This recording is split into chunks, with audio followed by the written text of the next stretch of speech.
has that fixed it? Stupid Streamlabs being stupid. So I mean, it looks to be fixed to me because Streamlabs is stupid. So let's do this again. Hello everybody and welcome to Let's Build Live from the workbench here at Oak Hill Works. I hope everyone is well this evening. Yes, we are still using the crummy microphone because the parts I ordered for correcting the issues with the proper microphone have yet to turn up. Thank you very much, eBay. Really appreciate it. They actually sent me the right parts, got it here in 2 days. Sent me the wrong parts, it was here in 2 days. I said, look, you sent me the wrong stuff, this is no good to me. Can you get me the right stuff sent out and I'll return this? And they responded with, yeah, we can get it sent out, but it's going to take 15 days because we're going to use economy postage because we won't make any profit on this order. I had best do my posting of stream announcements and get the chatbot running, really, hadn't I? Oh, yes, and mute the laptop. Right, stream is announced as live. And the chatbot is loading. So hopefully we will be up and running completely in a second.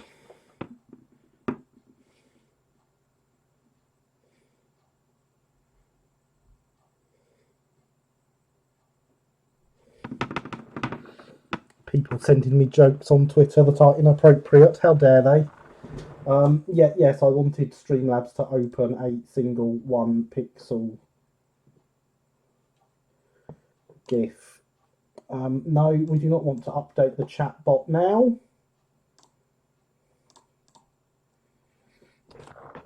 Yes, I thought it was very nice of them, Alex. I pointed out that I didn't care whether they made a profit or not. It was their muck-up. But no, that wasn't good enough. It's economy postage because we're not going to make any profit on this now because we've sent the wrong thing out. And I said, whose problem is that? Who's the one that sent the wrong thing out? Because I'll tell you who it wasn't. So yes, lovely SCCR lineup. Thank you very much, James. I am very fond of these locos at the moment, even if I'm hoping camera quality is slightly better than it's looking for me. Hello everyone, sorry I didn't respond to your message earlier, came off on just to say hello and then had to pop off. Fair enough, welcome, how are you doing this evening? Whistles innocently. Update the chatbot. I suppose that when Streamlabs chatbot does update, I should rename the chatbot GaryBot 3.1, shouldn't I? Yes. What an attitude. Exactly, what an attitude. They're not someone I will be dealing with again. So I thought they were really good at first. They packed the wrong thing. It happens. But there we go. So yes, things we need to do tonight include fitting this fleet with couplings. And in here, we have 6 that I made earlier. I really should keep the preview screen open so I can actually see that I'm pouring these things out on camera.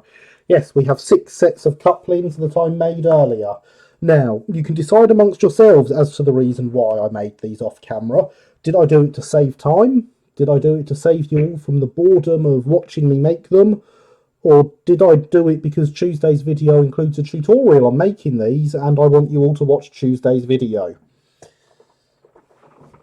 Answers on the back of an envelope. Good, thank you. How are you? I am very well, thank you, Heritage Railway Productions. It is great to be back here with you all. And there are some nice links for everyone, courtesy of my pair of chatbots. Aren't they wonderful? Indeed they are. Yes, as well as fitting these locos with couplings, we need to get crews in these two. Of course, we have a crew currently riding in the truck that we have all seen before because they were done on camera. They are, of course, the model master, I want to say. This is what happens when I clean up the workbench. I don't have my bits of paper with stuff written on them around, so I can't tell you what they are. I think they were model master.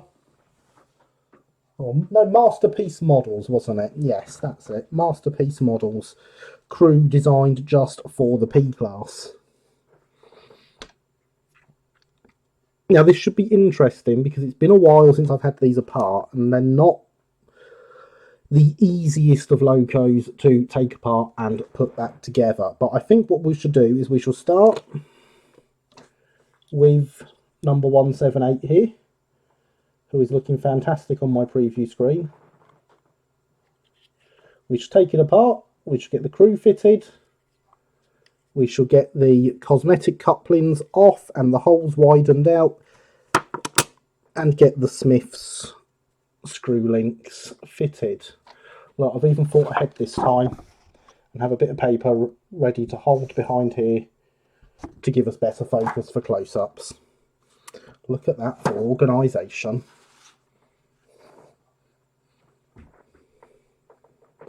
Yes, indeed, James, the kittens are there now. You can now call upon the chatbot kitten powers. Unfortunately, I've not made either of the commands we spoke about the other day yet. It's been an interesting week. Have you found your pin yet? I have not found my pin yet. I have tidied the whole workbench. I've had all the tools off of it. I've even tidied under the workbench. I cannot find it anywhere. I'm quite gutted because it's the perfect size for doing everything with. So yes, first thing we need to do is to remove the chassis.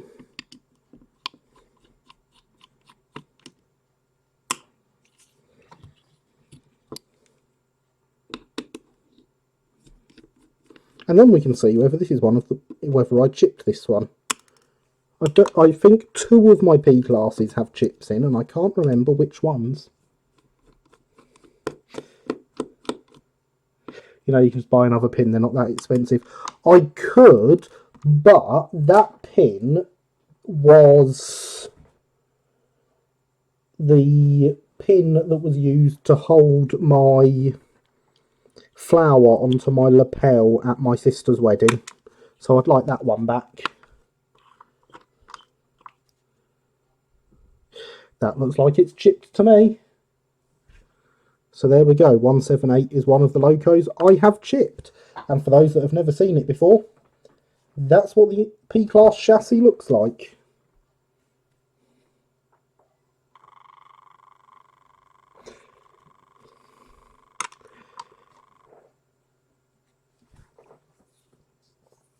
The quality is better than last week. Thank you, Luke. I am glad to hear that. I have played about with some settings to try and improve the quality.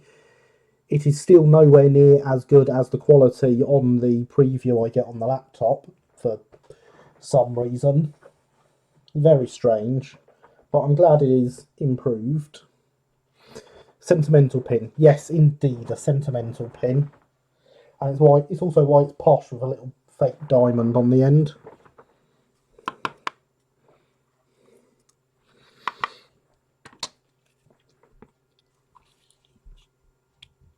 And so now we need to remove the screws from underneath the footplate. What could I reuse a P-Class chassis for? I'd say they're a bit expensive as a chassis donation, Tom. Personally, I don't know if this one needs to come out or not, but it's coming out anyway. Because I'd rather take it out and not need to than not take it out and need to.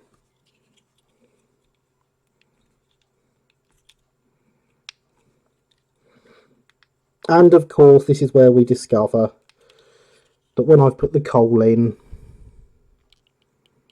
I have glued the body to the foot plate. I mean, it was sort of expected, really.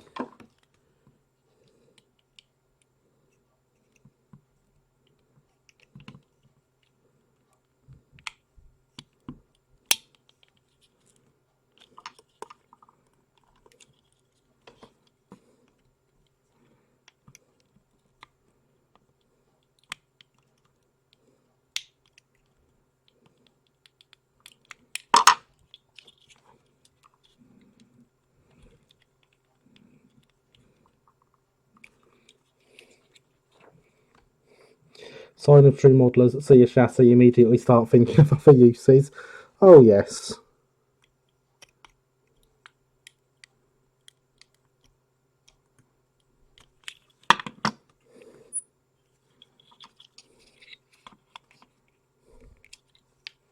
It's joking, but it's not that far off MSC Hudswell, is it not? I shall have to take your word on that.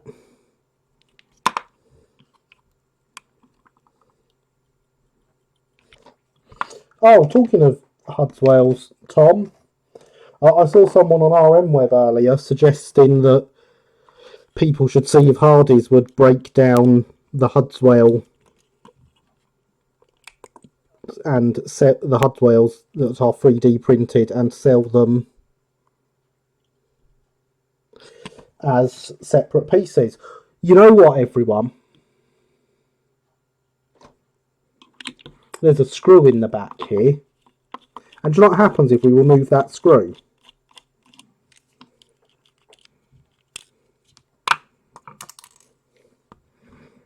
That's what happens if we remove that screw.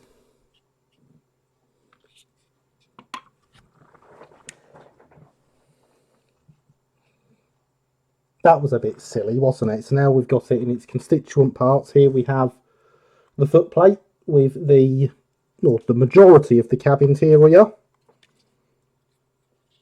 And the body, which is got quite a weight in this end by the feel of it, with the rest of the cab interior.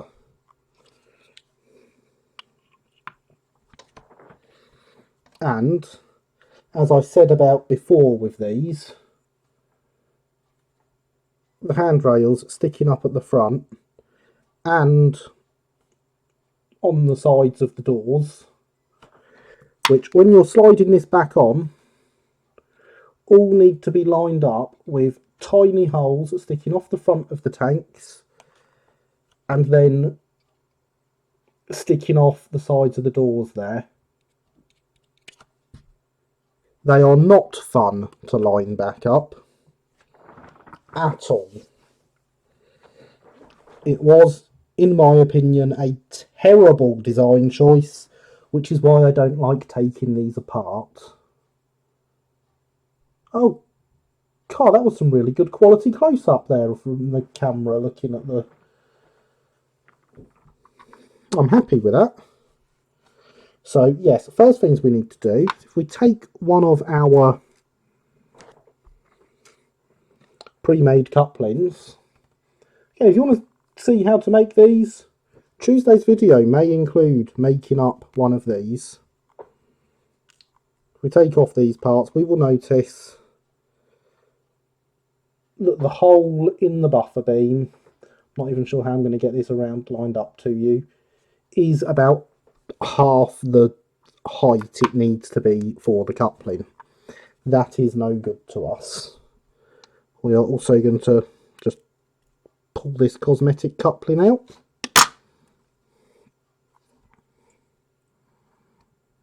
And looking at these, there is not much room to extend them upwards, so they shall have to mostly be extended downwards, which I was hoping wasn't the case, just because I don't want to risk cutting through the bottom of the buffer beam. Absolutely awful design choice. What were they thinking? God only knows, Alex. God only knows. So I'm going to bring the camera down a bit lower here. Yeah, I can still get my arm around that. That's fine.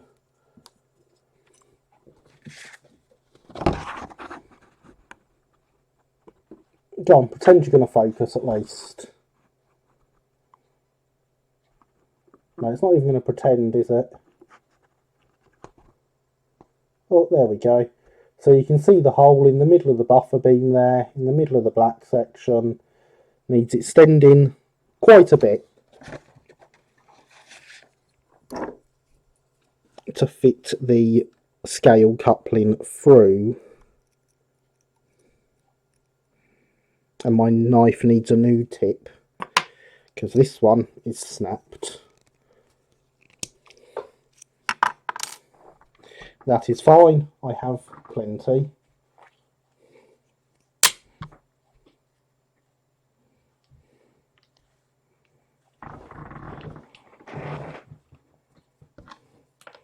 If they weren't all stuck together by the oil.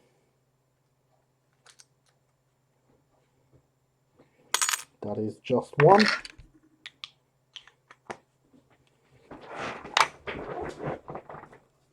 And let us get the duster down to just take the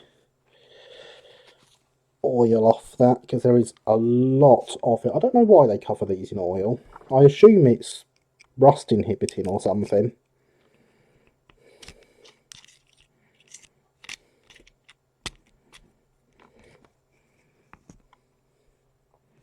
There we go, nice pointy sharp blade now. Watch your fingers, everyone.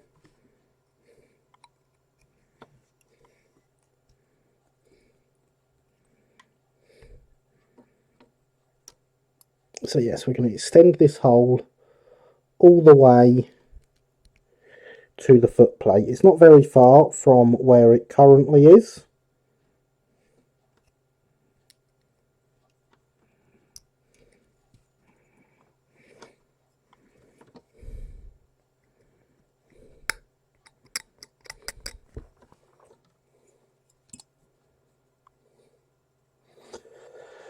Oh, there's the light. Oh, I think so, yes.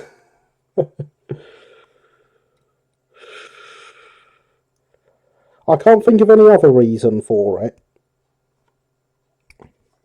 And I did get my blade on here, the one, in fact the one I've just taken off, quite rusty the other day. It had to be cleaned up after I spilt some water on the workbench.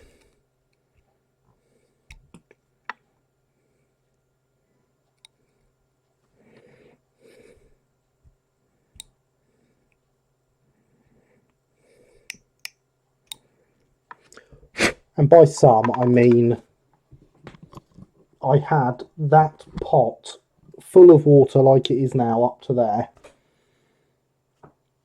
And when I'd thrown the duster down after doing something, the end of the duster had gone in, the other end was sat on the workbench, and all the water in there seeped its way up through the duster, completely soaked the duster, and leaked out onto the workbench. So, don't do that. Definitely don't do that. Would not recommend. Dear me, you can't be doing with spilling water on the workbench.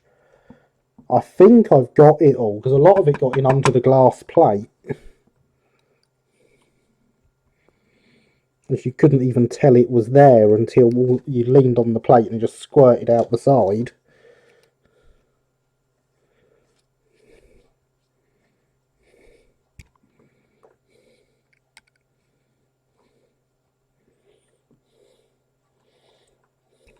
Interesting, I use milk bottle tops for transfer water. Only a teeny amount can spill then. Well, I do have some very much smaller lids that I usually use, but because I've been doing quite large transfers, when you think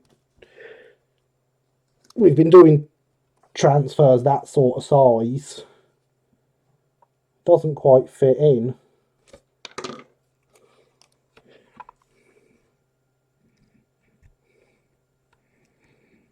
But yes, it was very impressive.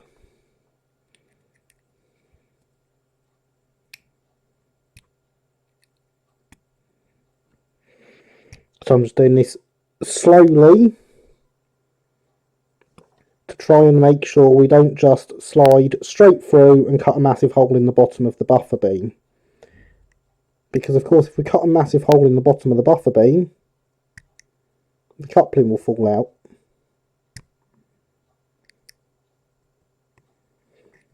If we do end up doing that, it's fine. There are ways of dealing with that. Let's see how close we are getting.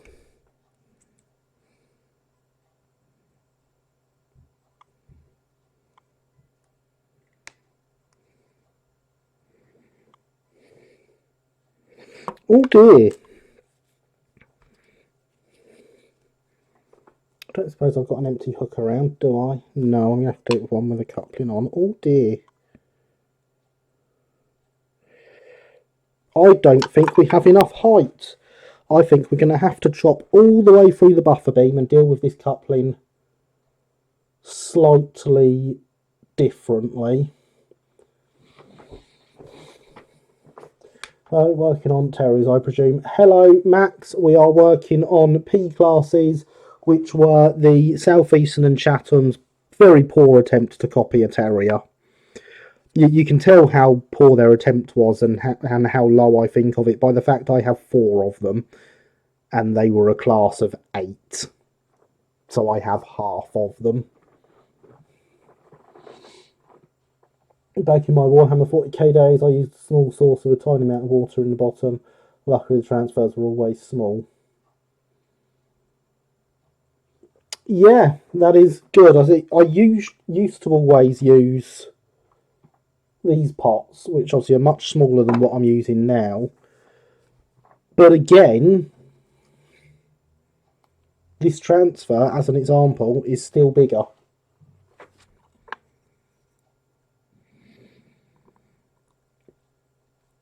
More kit bashing? No kit bashing. These are the slightly overscaled couplings for robustness and ease of use, are they not? They are, James. You are quite correct. Right, so we are going to have to go in. We're going to have to take the whole bottom of the buffer beam out and deal with them in a way that I don't really like dealing with couplings on locos, but there's not much of a choice in it here.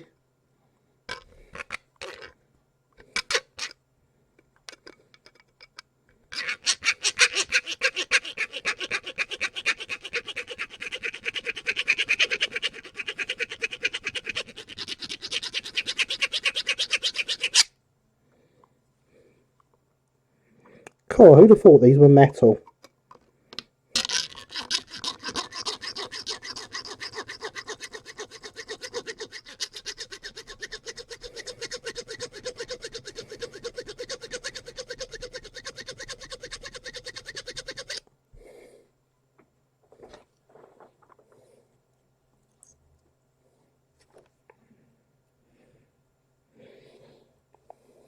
I've always used...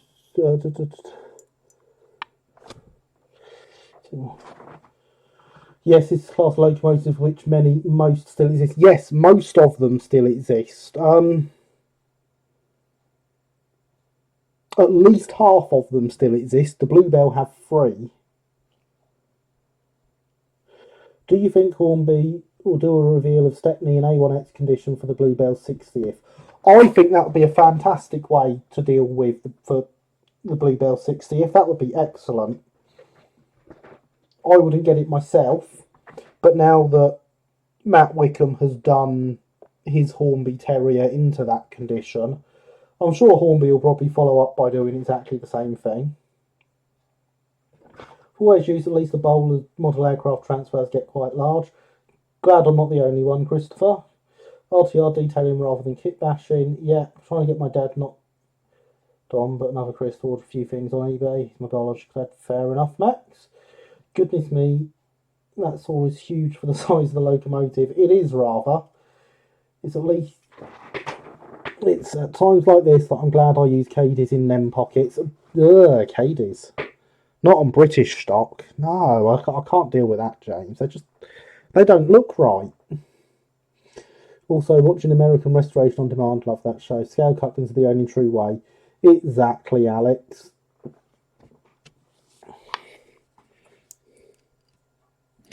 But who need? But automation. The real ones weren't automated. Oh look, that's a separate part.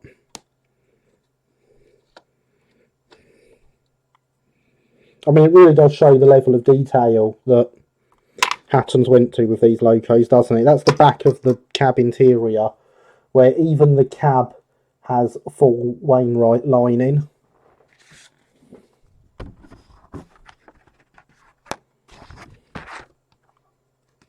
Oh, come on, get the light on there. No, buy them. So even the cab has full lining. And the seat folded away for the driver.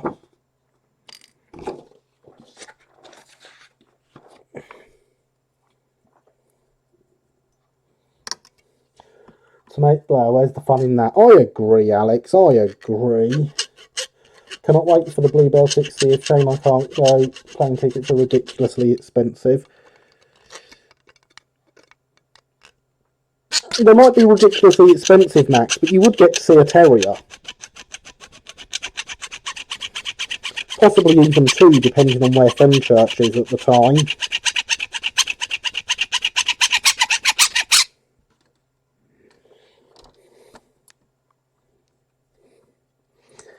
The fun is setting up the automation. This is someone who does C++ programming for a hobby.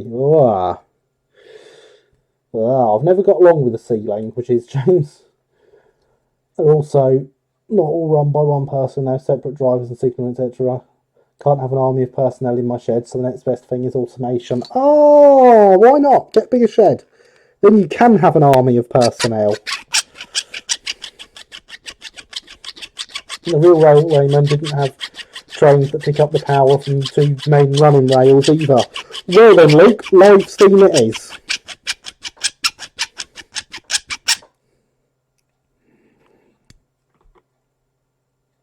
We're almost through. That's beautiful. I mean, I'm sticking with tension locks, albeit I'm keeping them as close coupled as I can, but I intend on having automated uncoupling wherever possible. I know Shane Stepney isn't in Steam.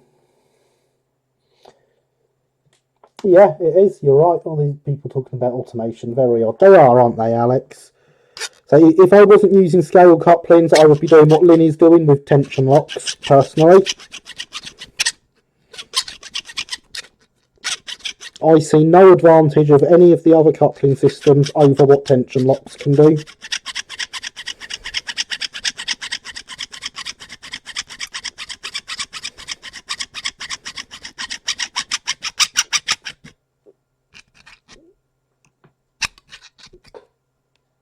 Just a tiny, tiny little bit to go. And then we are there. I have broken the step off, so we'll have to re-glue that. I'm actually planning to have the layout be able to be manually operated too, but that'll take 7 people. Wow, that'll be impressive, James. Oh, I'd love to come and help operate it when it's built. So having seen the plans on RM Web, it's a very impressive looking layout.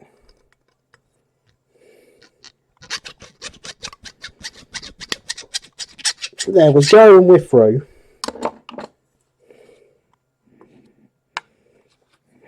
So we now have one slot that goes all the way up.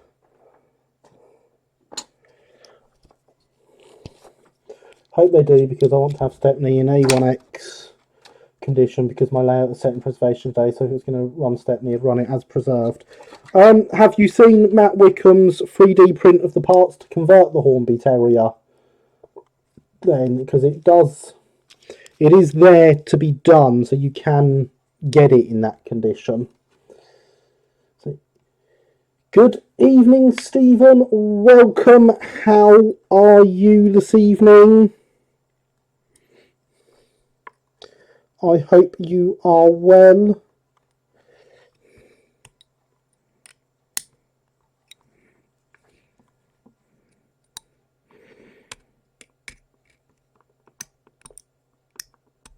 I don't suppose that breakdown has arrived with you yet. I know that some of the stuff I posted out on Friday has already arrived with people, impressively. Oh, it's not quite wide enough. That's a pain. That is rather a pain. I'd like to remind everyone, I never said this was easy. I mean, it's not hard, it's just time consuming. Shall have to invite you when it's all done. I would be very appreciative of that, James. But I'm thinking of building an underground and teeny narrow gauge layout on the lower level opposite the end gauge, so it might take longer than anticipated. Oh, that sounds excellent. I can never be upset at more narrow gauge stuff existing.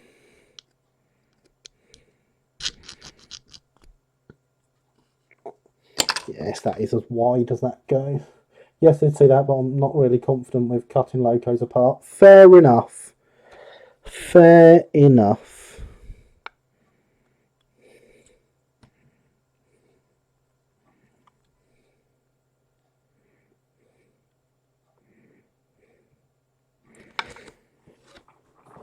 Yeah, that's very slightly too thin. And I think my files are all slightly too thick.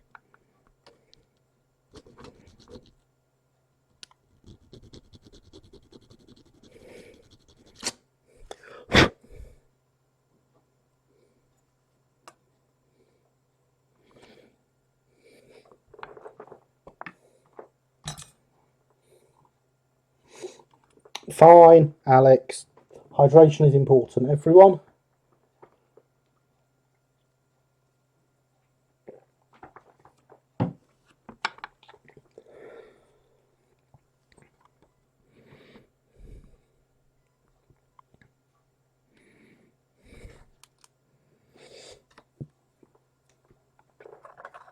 Right, let's have a better look at my files and see if I've got a nice thin one in there. I suppose the fish belly is the closest thing I've got to a thin file. Let's not knock everything over. Will you... I better get back to tidying. Visit from the mother tomorrow about 3 days' notice, but I was away for 2 of those days. Yes, you'd best tidy then, Linny. That's a good idea. Will you be adding sprung buffers? It already has them. Comes with sprung buffers as standard, Matt. But isn't brake van not here yet? I've been working myself up to it by bending handrails for some of brake vans I saw. Alex's and RM web looks good. Excellent, Stephen. Excellent. I am glad you are working yourself up to it. I saw the brake van you posted on RM web and it did look very good.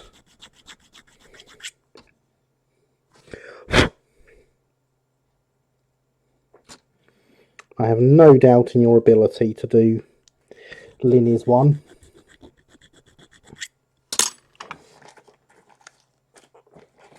Although my one of that kit is still sat here in a bag, waiting to be built. So you may even beat me to it.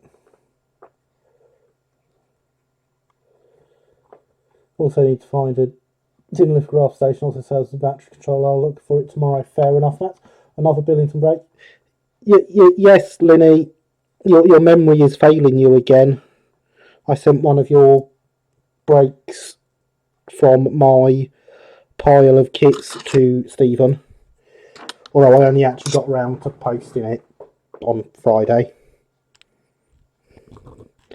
when I did a large delivery to the post office.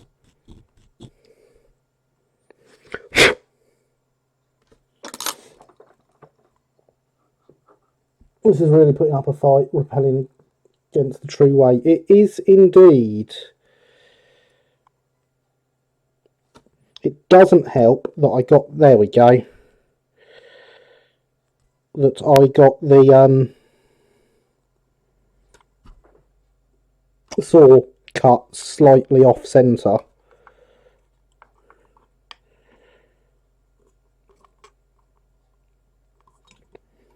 So because of how this is going, with having to be that low down that there's a hole,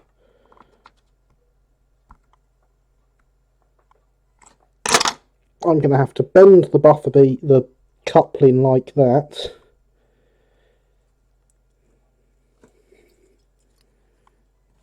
and insert it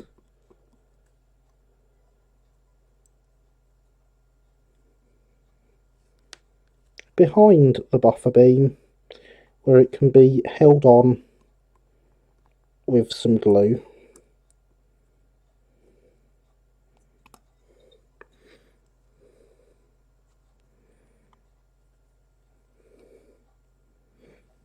I do not like connecting them like this without the spring in, but sometimes it's unavoidable. So there is our coupling fitted.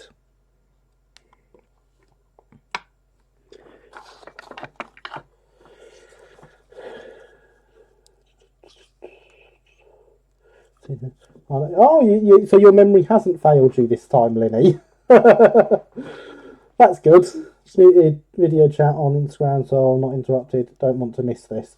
Well, thank you, Max. Thank you very much. Eagerly anticipated. While I think of it, what's the recommended adhesive? PVA. PVA, Stephen. Just had a thought. I really hope they release a limited edition version of Stepney's 1960s improved engine green. That would be good if they did, yes. And I didn't announce my departure, but I would return. You inspired me to finally spray the big boy model. Excellent, Christopher. Welcome back. That's very nice. Thank you, Matt. Sometimes needs must. Indeed, Alex. I remember last time I was involved in railway modelling in the early 90s, fitting scale couplings like this, using copious amounts of glue. Yes. I have certainly had second-hand models I have bought where the couplings are fitted like this, but where possible I would rather cut a hole in the front of the chassis, because as it is, the chassis is not going to go back on anyway with the coupling there, so I will have to file back the chassis by the width of the coupling. I would rather have it fitted as intended with the spring in.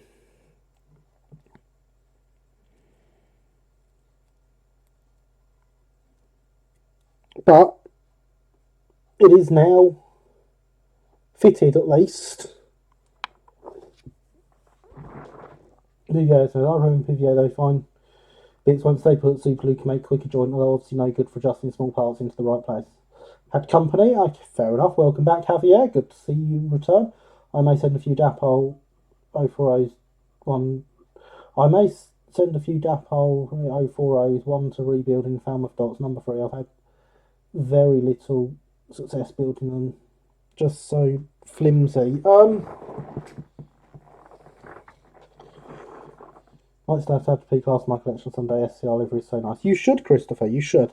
You mean these Dapol 040s, Max?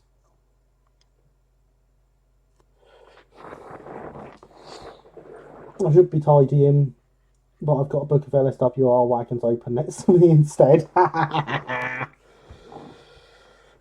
Excellent.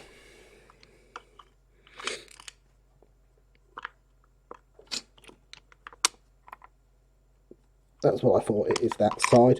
So we're going to shave that down. We shall use the big file to shave it down. So I apologise for the noise, everyone. If you'd rather I muted it, let me know.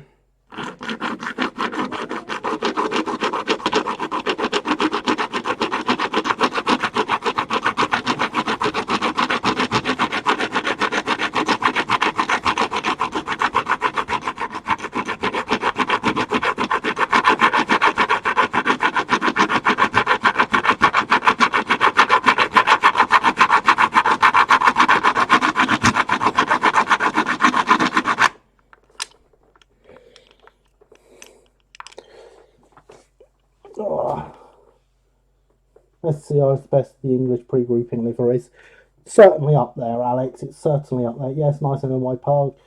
You know, I approve for less of all. I see it's got BR transfers. You need to change that. Don't worry, Max. It will get that changed. It will indeed get that changed. Drawing up an SWR cattle wagon. Excellent. Definitely an SWR cattle going with it.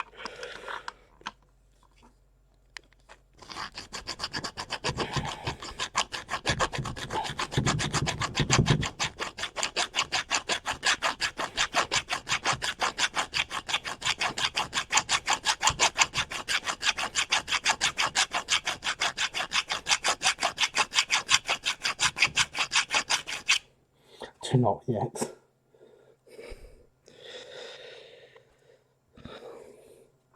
This stream does really come with an ASMR unfriendly warning, doesn't it? Yes, Luke. Yes, it does. There is no ASMR here. What? If you're coming here for ASMR, you're doing it wrong. Now, I've not got rid of very much. I don't expect it to be enough yet, but I'm going to try it anyway.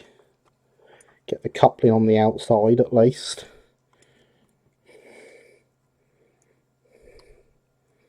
No, it's not even pretending to be enough. The question is, would it be easier to go in with the saw again? It probably would if I got a new saw blade, because this one is getting rather past it.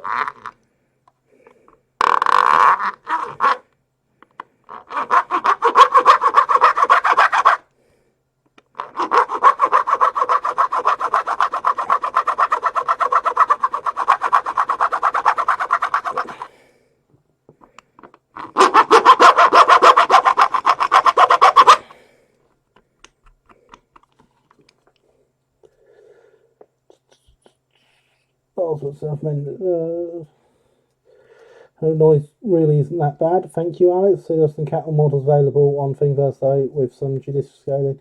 Indeed, there were atoms and drum deliveries were lovely. Hate how the real found results on the free is no longer that. Just looks like a cheap German spy now with DV livery. I'll take your word on that, Max. Caledonian livery was splendid too. Yes, it was, James. As was the Dean era Great Western. Is that Indian red frames? If so, yes, not a bad livery at all. I agree, OSWR liveries are nice. Something special about SCR. Really good sound effects this evening. Thank you, Stephen. Thank you. I'm glad you're enjoying them. Pre-grouping people. Everything was on SCR's best English livery. Callie was by far the best. I must admit, being more of a fan of Drummond livery over Adams. I always felt Adams' pea green looked washed out. Yes, I prefer the Adams to Drummond as well. Drummond to Adams as well, Linny.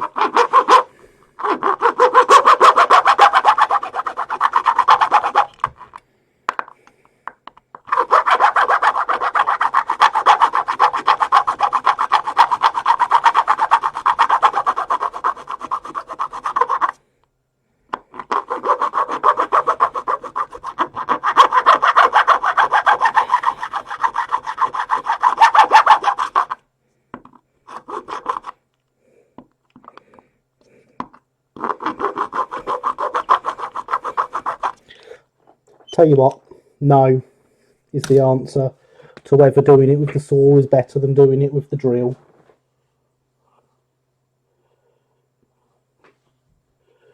Whereas maybe because my first car is T3 at Shieldon, which is a terrible state.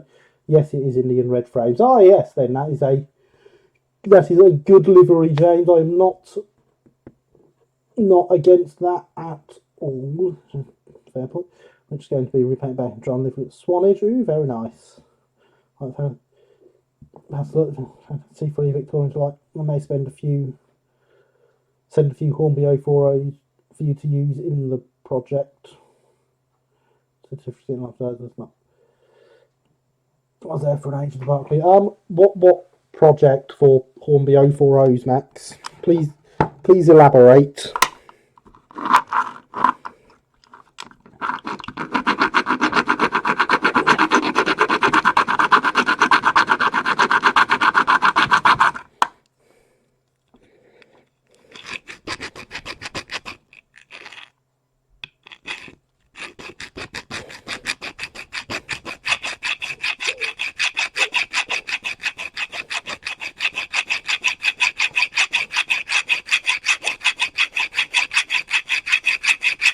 There for an age with the Barclay. Yeah, I'm not surprised, Christopher. I am not surprised. Last time I had to modify a chassis that was metal. They're all metal, aren't they? Why do I even say that is metal? Like this, I did it off camera beforehand and magicked it in from the side. With the LSWR cat, if your SDR capital, I can be mottled brown. I'll get the open slats at the bottom. Pea green and brown. Cause in T3 return to 3. It's one option though. I believe that the white disinfectant was the usual discolouring of these vans. Yes, indeed, that was lime that they were covered with, which, as we know, is not great for people.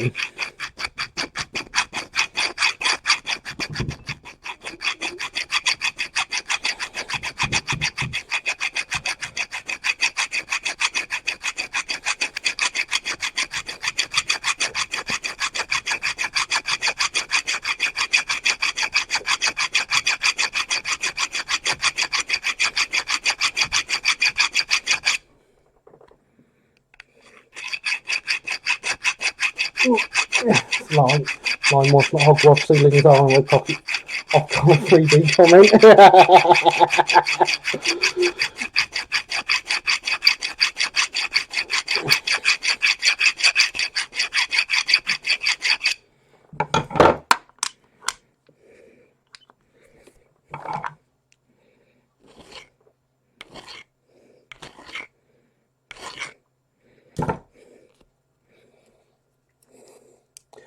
But I shared. I had a thought that I shared with some other YouTube models, one particular. O4Os would be better, cheaper and easier models to use with Dapper O4O kits instead of using a Pico one. And because hydration is important. It is indeed, GaryBot 3.0. Hydration is important.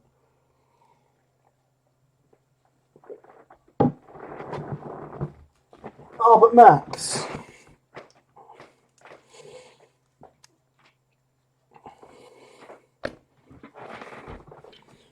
there's a common Hornby 040. Yeah, I just have these things lying around. Of course I do. Shut up, GaryBot, that's my job. That's a motorised Airfix one. There's some significant differences in these two chassis. And yes, that is motorised with a Triang motor. Of course it is. You know, not least the wheelbase and wheel spacing.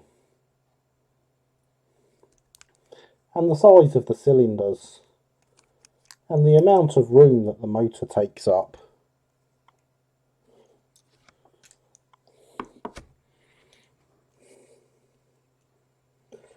I'm benevolent and slightly evil Overlord GaryBot is disrupting the schedule. So yes, I do have a motorised chassis for that 040 Max.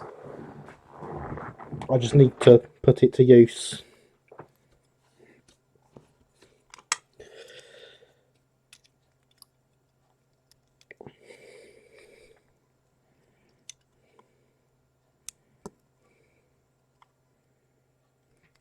Well, actually, almost there. Is that an X04 in there? Of course it is, Luke. What else would I have a motorisation using? And for all these people that tell me X04s are too big and DCC doesn't fit, I'm going to have an X04 DCC'd inside an Airfix Pug. Because I can.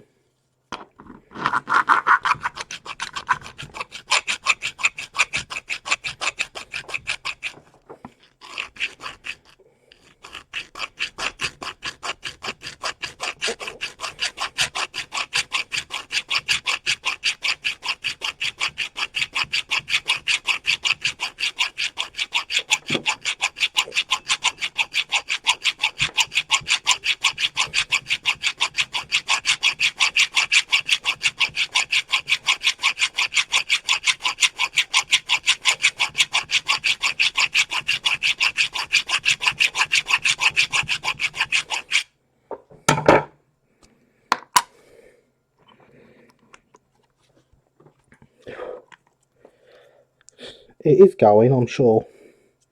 Slowly, slowly.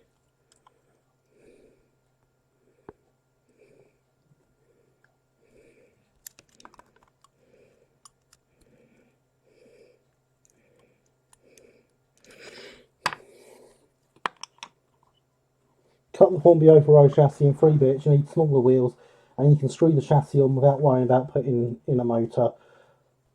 Plus it is a serviceless motor, so win-win. No, lose, Max. The motor is too big. The chassis is too big. And the motor is serviceless, so lose.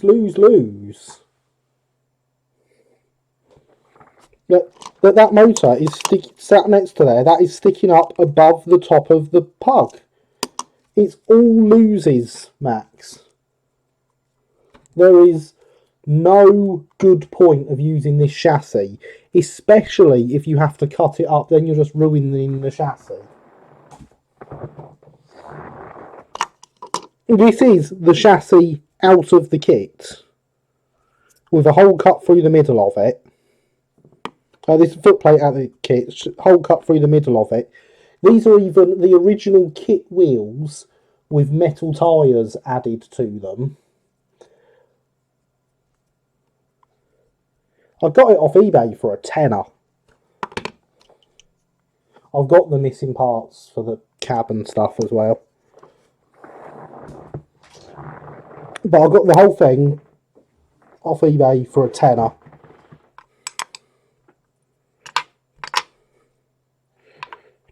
I'm telling you, Max, there is no point using a Hornby 040 in one of them. Oh, okay, I know, I could send some Tyco. I don't need you to send me anything, Max. Yeah, you could send a lot of things. Doesn't mean they get used. Luke makes a very good point there. Well done, Luke.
There we go.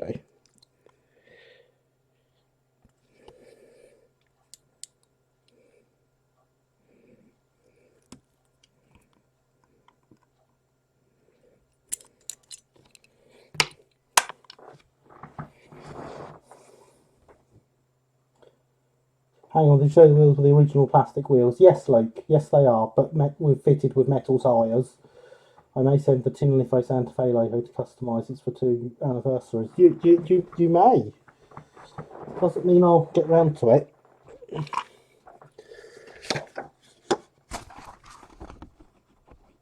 So yes, Luke, original kit wheels fitted with metal tyres.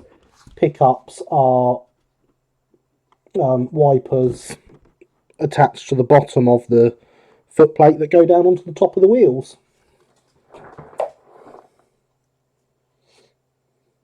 I might just give in trying for tonight, because I can't for some reason.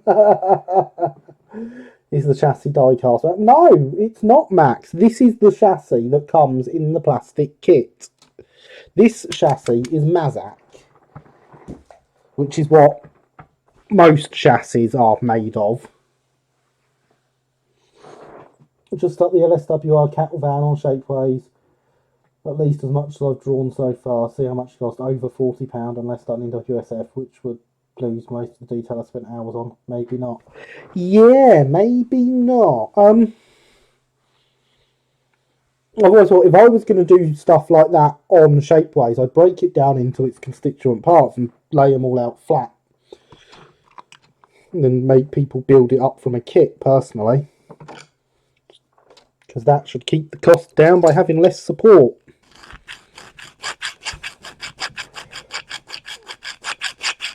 Oh, he send it straight back. You're doing good, Luke. You're doing very good. I'm proud of you. Pay more attention to what I'm doing and less to what you're saying. Western Pacific Liver, Indian Valley, with a similar text on the side. Fake lithic Rossi would love that. Yeah, but that's not something I'm going to do, Max.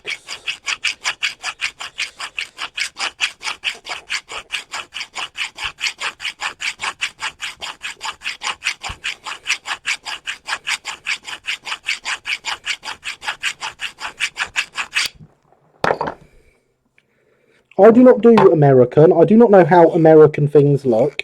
What you want to find is an American modeler to send it to, who does these things, knows what you're after, and has the ability, because I'm certainly not a painter.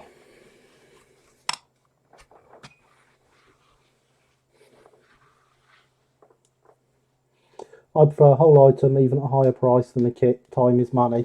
Fair enough, James. Each to their own.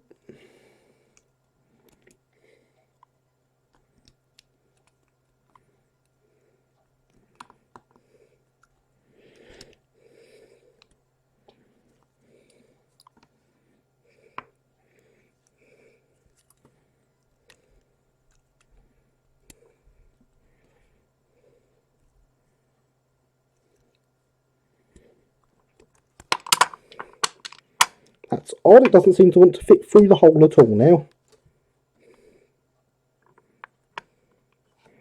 There we go.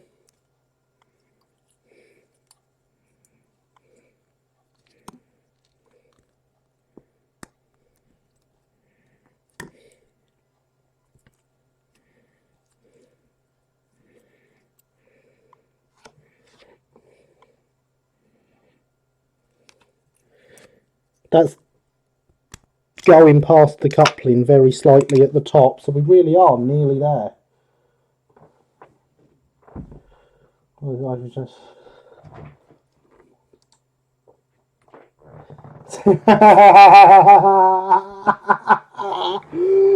Oh, what great mod abuse. What wonderful mod abuse. That's brilliant.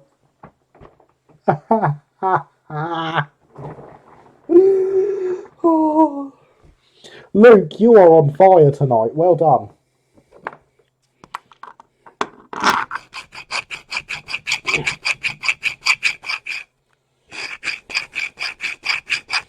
Right, there you go. There you go, Luke. There you go, Max. Luke wants you to send it to him to do. Does someone want to drop Luke's Twitter mods? Does someone want to drop Luke's Twitter link into chat so that Max can go and follow him and send him stuff? Yeah. Need to go meet next weekend train show in my area. 125 vendors. Excellent, Max. Excellent indeed. I hope you have a good time. Jealous yet? No, not in the slightest. Not in the slightest.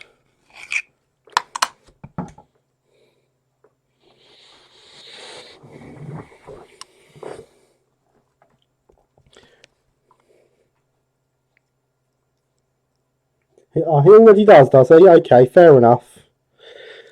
Fair enough, look.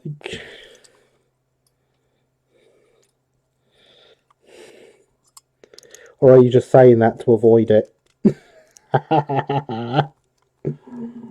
Oh, and there's Luke's Twitter. Just in case, now it's covered.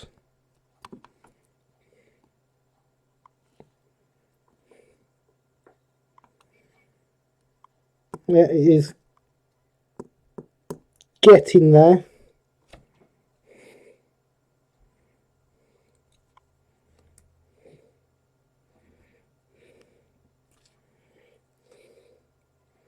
I'm honestly not sure if it's a case of it not fitting or I'm not quite putting it in straight. Because it could easily be that I'm not lining up with these pips properly. God, we're an hour in already. That was not expected. How is everyone doing tonight? Do we have any projects on the go? Sadly, I'm not saying it to avoid it. Brilliant, Luke. Brilliant.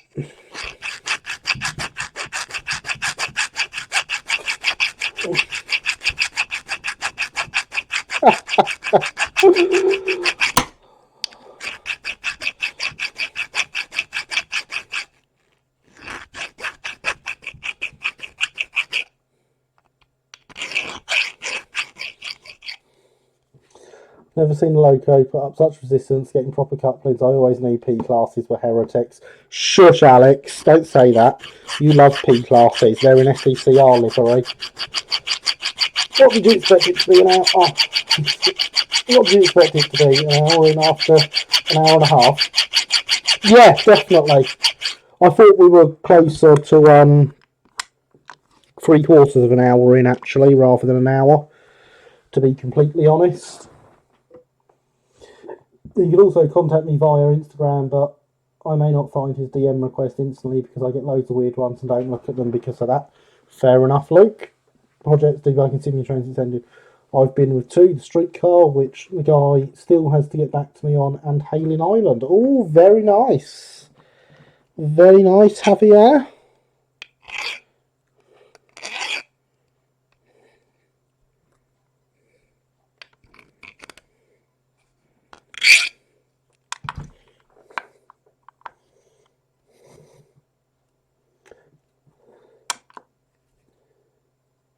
Okay, didn't realise I typed that. Didn't realise you typed what, Matt?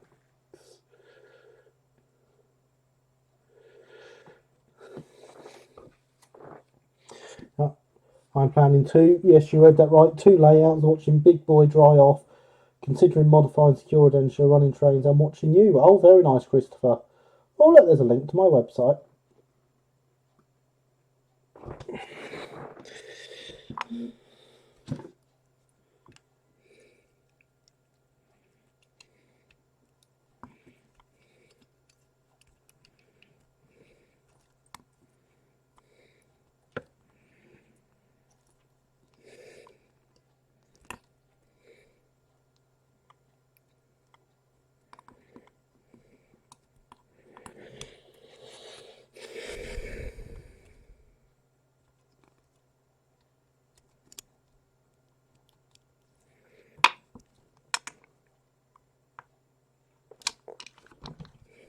I think I've managed to get it at a slight angle, so I think I've managed to get it at an angle so that we've filed further in on this side than we are in the middle, and it's the middle that's stopping it.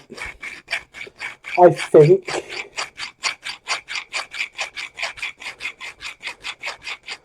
I've liberated. I want to do Fratton, Bishop Zone as well before I put down that engine. Oh, very nice, Javier. I'll have $90 for the show. I'm stoked. Excellent, Max. Same class of engines they were, weren't they? Yes. I thought we were moving deodorant cans.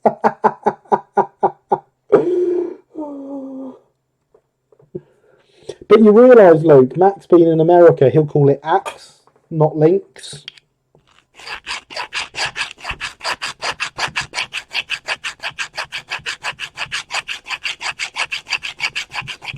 So you fail.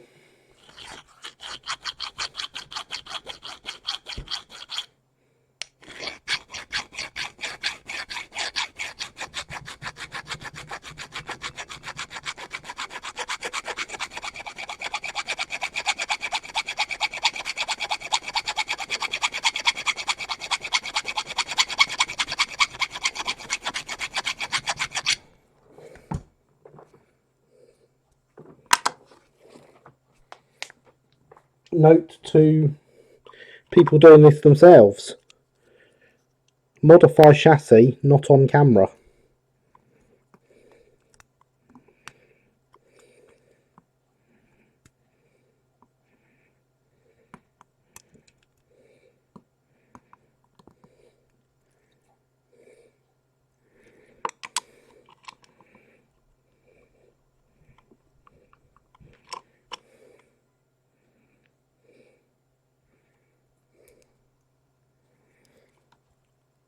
You can see how close to being home that is now.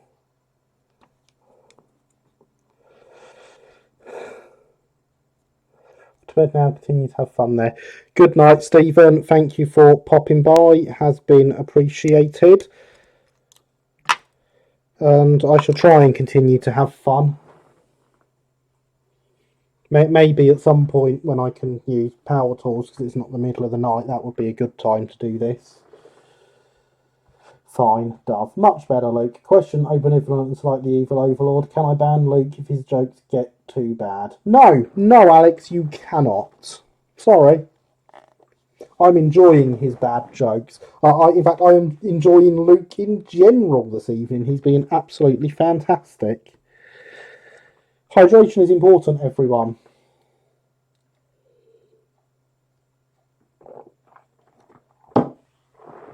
This is bringing back bad. Bringing back men's. Hoping to get a Roscoe German 280 set at the show there. It's pretty right spawn set. It's got smoke deflectors and it's a 280. A lot of the 280s post 50s didn't have deflectors. Fair enough, Max. Fair enoughs. Did you like how I managed to eventually read the writing that's on the screen in front of me? If it has smoke deflectors, it's not pre-Reichsbahn. Yeah, it is made in Japan during the 70s.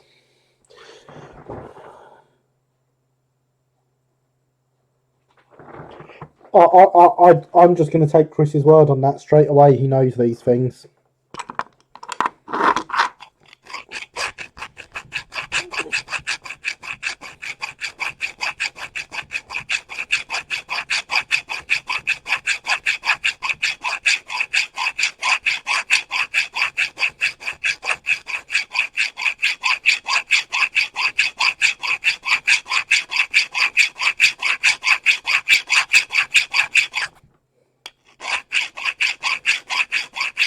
Oh, so mod abuse is fine for others, but not for me. I say I'm going on strike.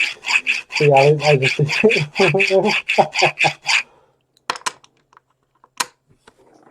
I hope you didn't, Christopher. All you did was delete his message.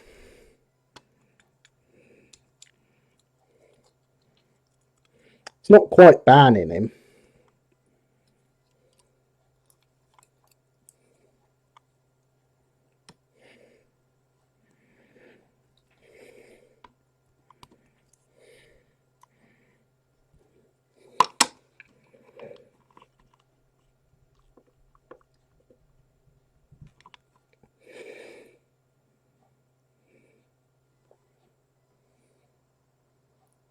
There we go. So it really is very close to home.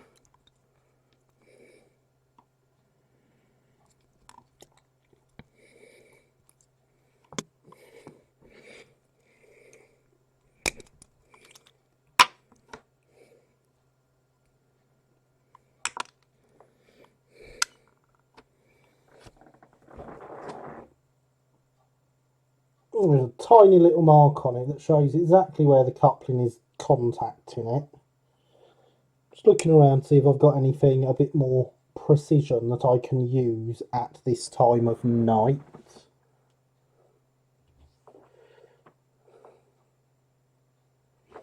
Wants to run another that's not sure it's made by Roscoe. Once I find out, I may just perform my mod abuse. That's okay then. As long as you did mean you just performed mod abuse without asking, that's fine. Deleting messages and stuff. I'm not going to stop you. I'm going to allow you to use your own discretion. I'd just rather you didn't ban people.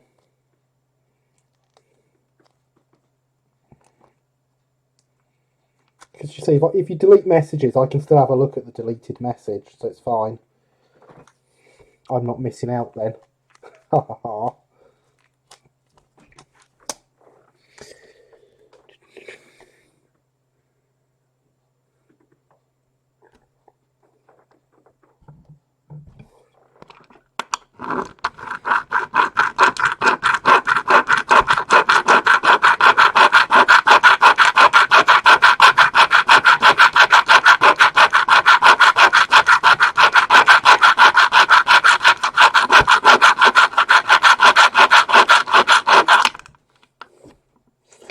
preferential treatment. The union will hear about this.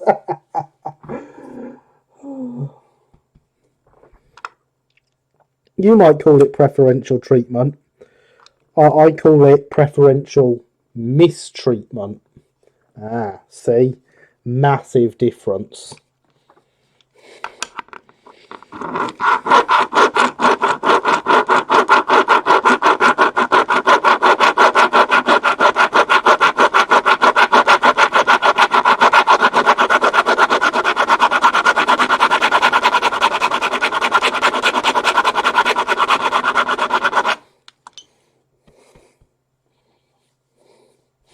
Chris, what have you got against deodorant brands which prefer unknown cereal brands? It was Alex that had the problem with the deodorant brands.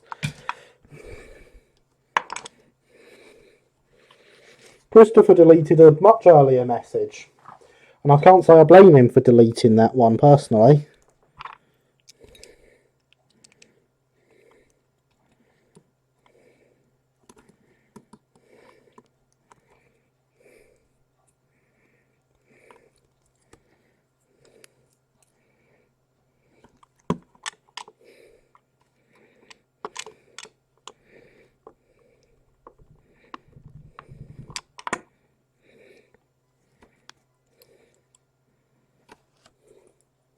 There's no gap, it's on. At least I can't find a gap using my human eyes.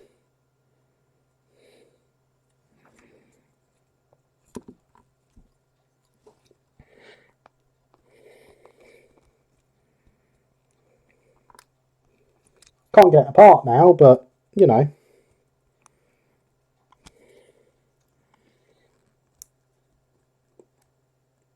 Fine. It's the chatbot. What have you got against the overbrands? Cereal brands. There we go. We got it on. We got it off. Let's add a coupling hook to the front. That was fun, wasn't it, everyone? Ah. And then once we've got the chassis sorted out on this and it all goes back together nicely, we will get a crew in it who are currently still lazing about in the bottom of a wagon trying to hide. Utterly disgraceful behaviour.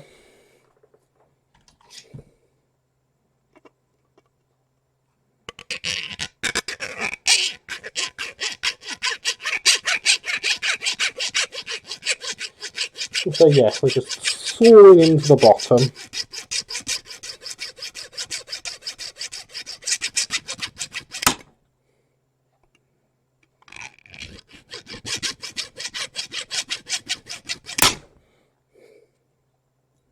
Doing well here, aren't I?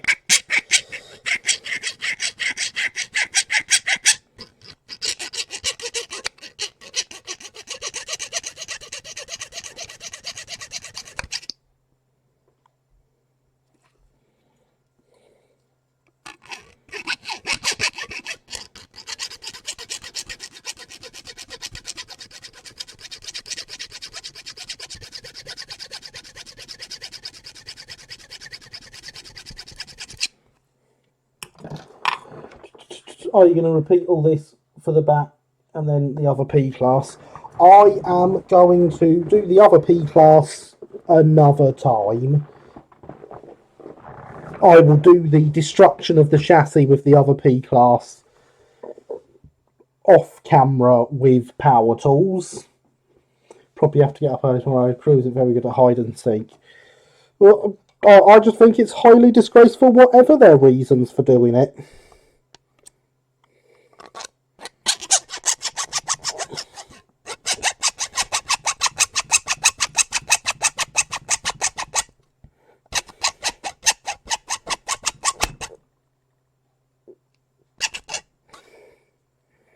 Hiding out in a wagon when they should be driving a locomotive that's currently in pieces.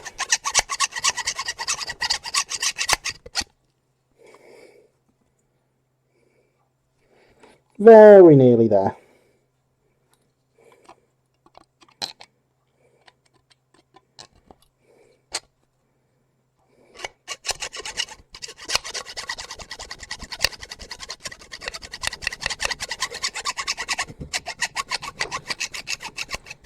There we go, we're there.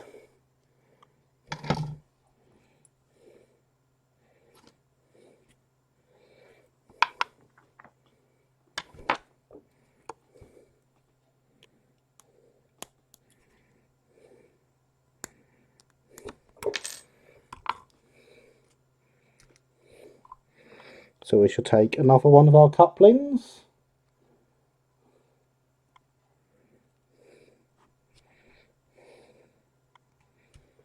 There we go.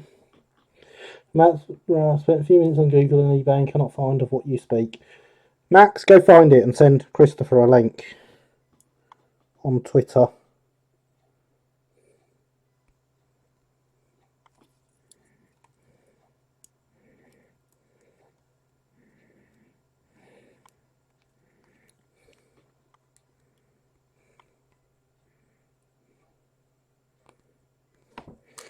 No, even though we've gone straight down into it, that has not worked this time, so we shall have to widen the bottom of the hole out again. That is not a problem.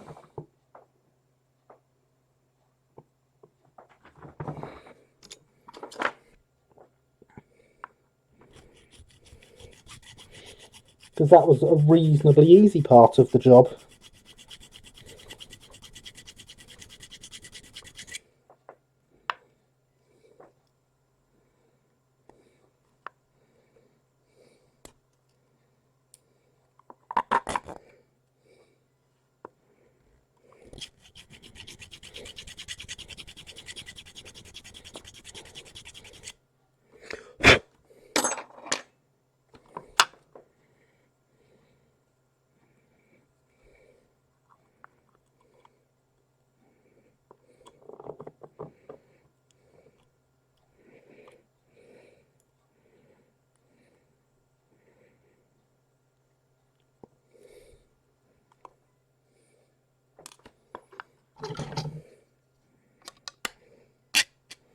I appear to have filled in the gap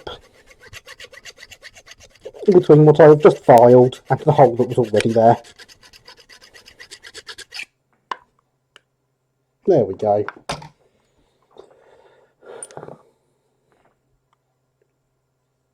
And there goes half the coupling.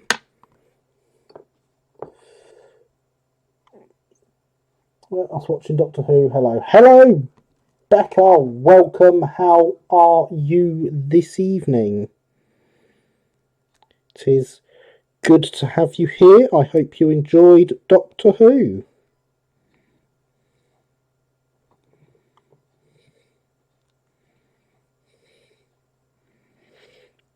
There we go. Definitely never fell off. Don't know what you're on about.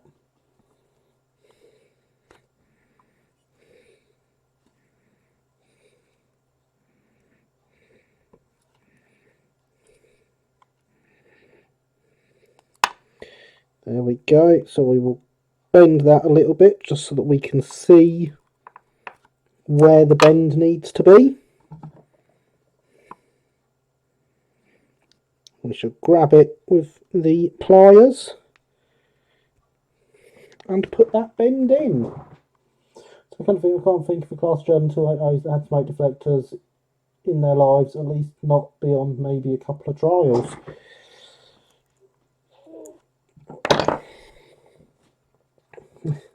Everything falls apart. Yes. Doesn't it just, James? Doctor Who? Sorry, I'm... Haha.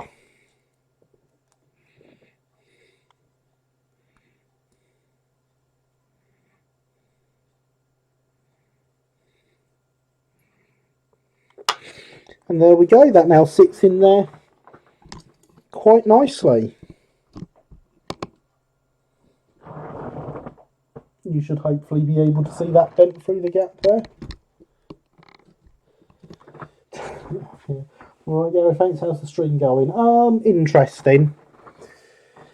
It's thrown up some issues that I wasn't quite expecting the severity of, but in general it's going well.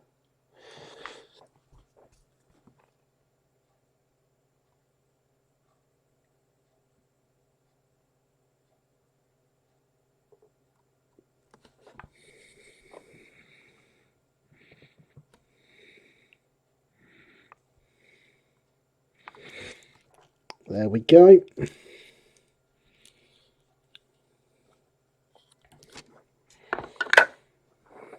I feel it's an important question to ask.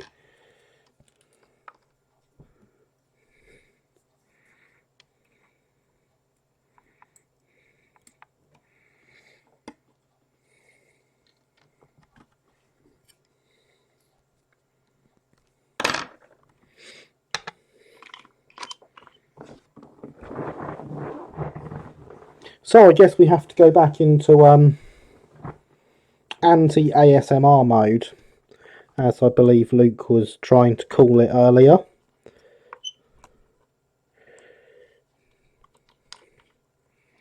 Should probably reconnect the wires after doing all this.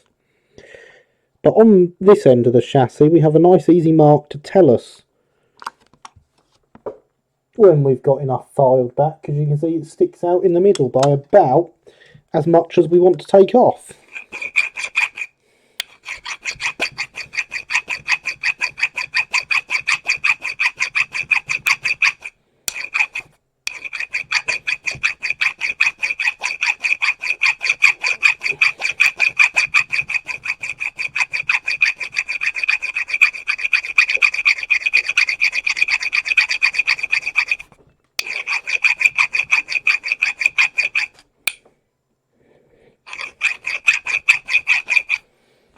Again, everyone, power tools off camera at times of the day where it's acceptable to use power tools is the way to do this.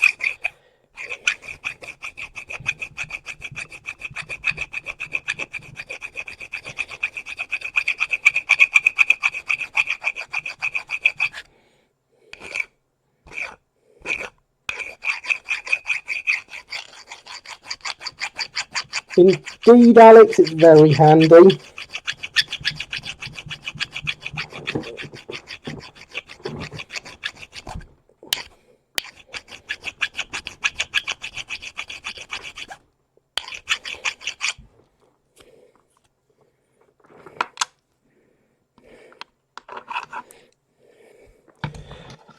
I wonder if this one will get through it faster. This is a slightly different file. It's a much bigger one. I don't think it will make any difference.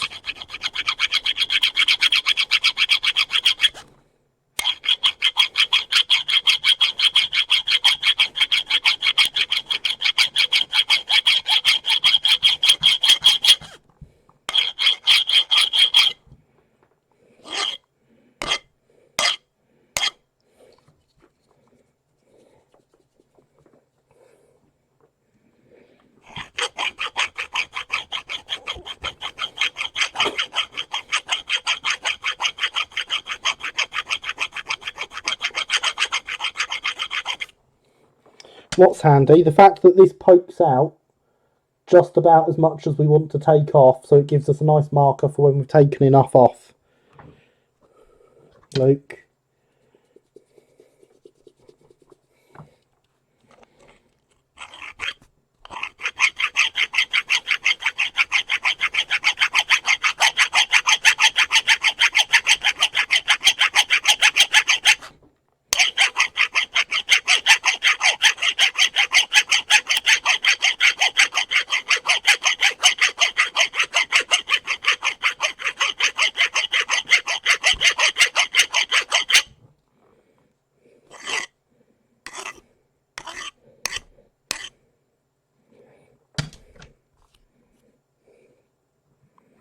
Does not appear to be doing a better job. If anything, it appears to be doing a slightly worse job, I think.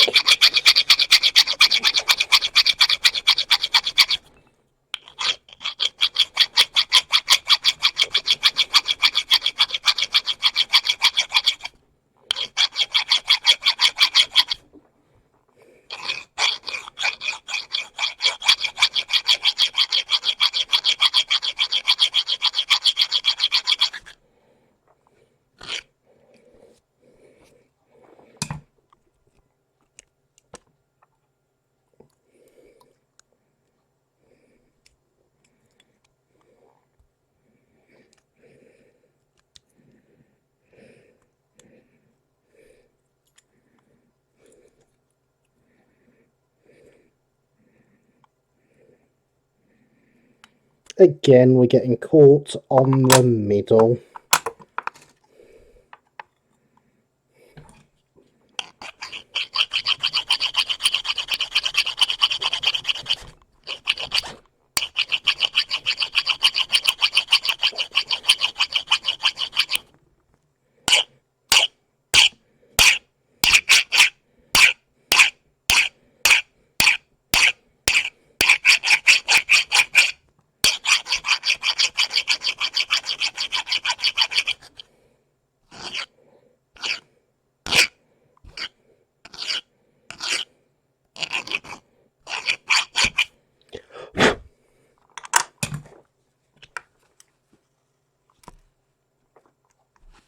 Get rid of all these shavings and try and not spread all the parts I've got everywhere.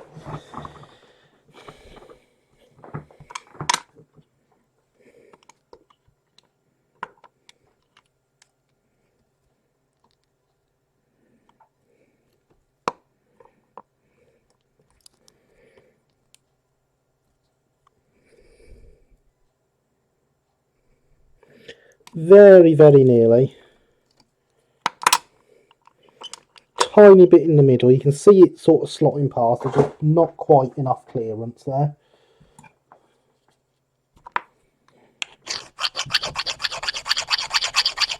And then that should be the end of chassis modification for the night.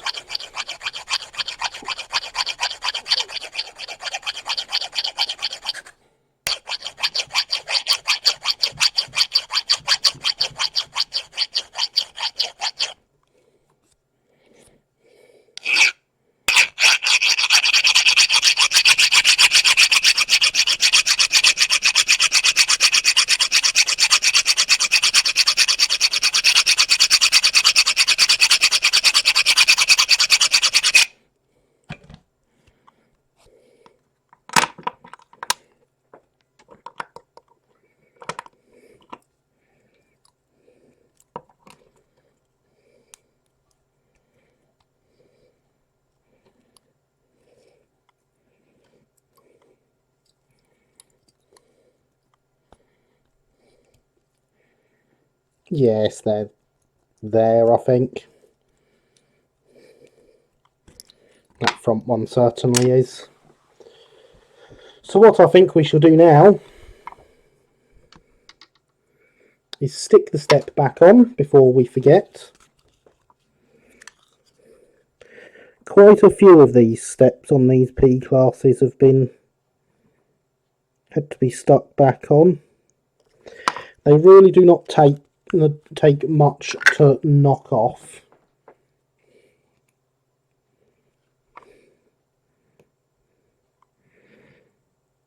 I don't blame Hattons for that. I don't think there's really much else they could have done. I mean, they could have moulded them as a single piece, but there we go. Hydration is very important, everyone.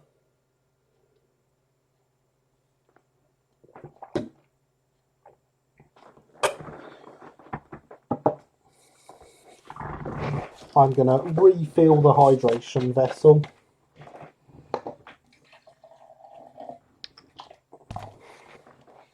Hope everyone is doing well this evening. Once I have the hydration vessel refilled, we will get the Staben figures out and use this one to pose the figures, even though they shall not be going in this one. But it saves me taking the other one apart to pose the figures, to put it back together, to take it apart again to fit the couplings.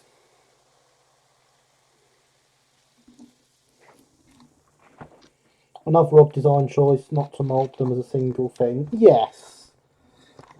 But I'm sure they had their reasons for it.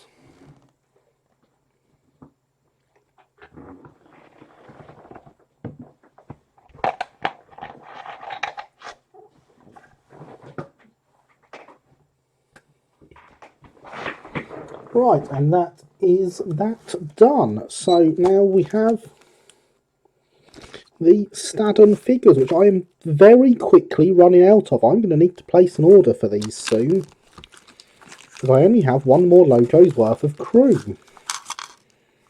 And for those being observant, with the Chatham D class, which I'm very confident we're going to start on next week's stream, and the K class that I'm building for my videos, I have 2 locos on the go.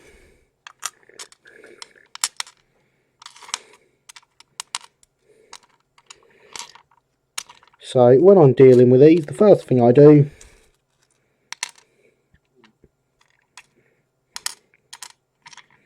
is to find a driver and a fireman in the bodies.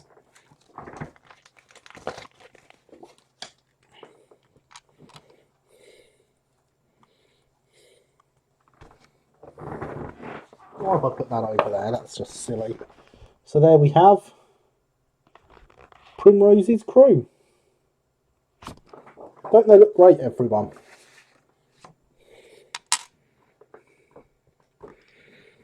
I then go through the heads. I find one with a big bushy beard, one without, and they become my heads for the driver and fireman. The driver, of course, getting a nice big bushy beard. The fireman, not so much. Alright, there's the bot wanting us to remember that hydration is important. That they could do with heads, they could indeed. It's the Majestic D class, indeed, the Majestic D class. So there we have 2 heads now come off.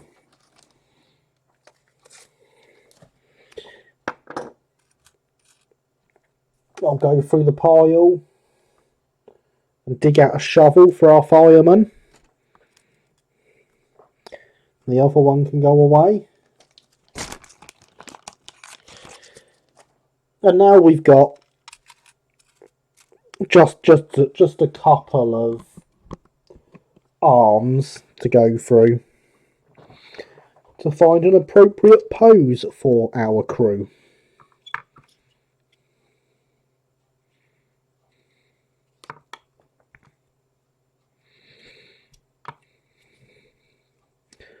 So if I were to take this arm here, for example,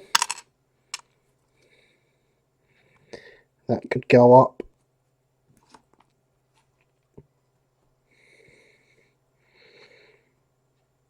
from his shoulder in a straight line to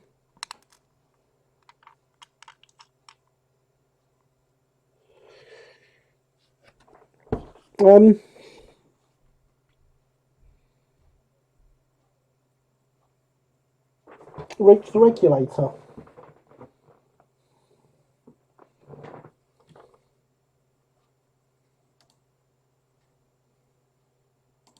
Right, there we go, Linny. You can deal with it yourself next time.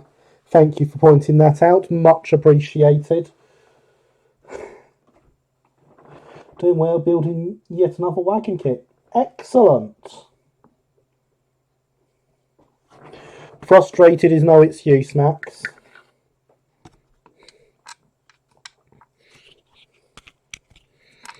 So, yes, as we've seen before,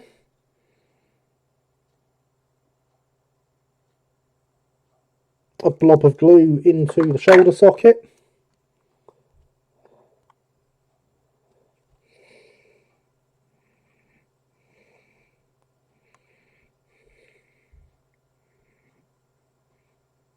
And then the arm goes in, we'll hold it for a second. Or maybe slightly more because it's still not stuck.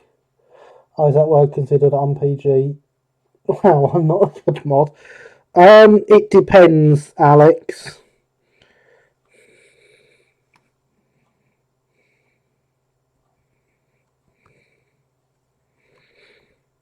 It's certainly a more common word this side of the pond, but I do believe it is on the list of naughty words.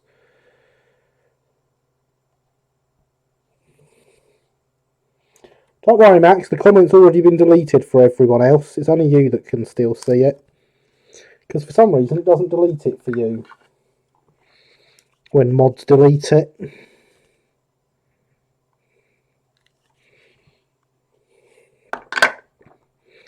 Right, I frequently have trouble with these not sticking first time.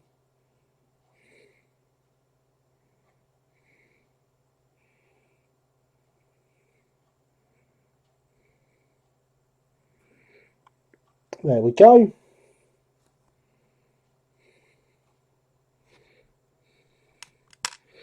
Suppose really we should give him his head as well.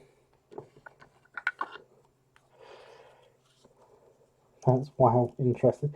Yeah, Alex, bad people like me use it. Ha ha ha ha ha.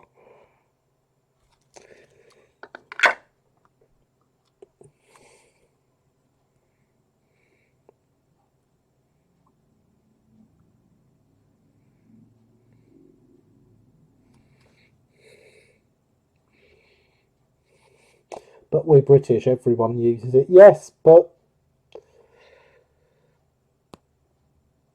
unfortunately YouTube isn't British.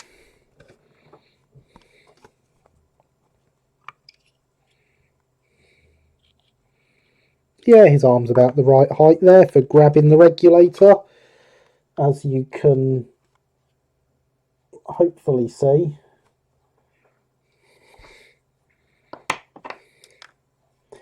Yeah, you can now. The regulator handle is quite high up in there.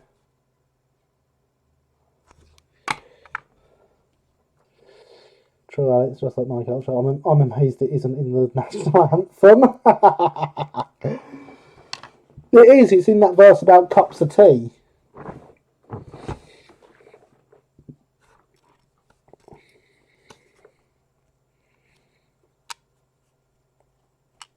And then we can give him a slightly more natural, slightly bent arm to go down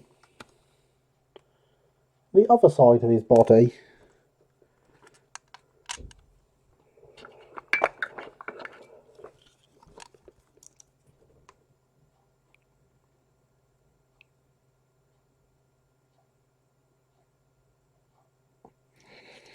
So again, bit of glue in the shoulder.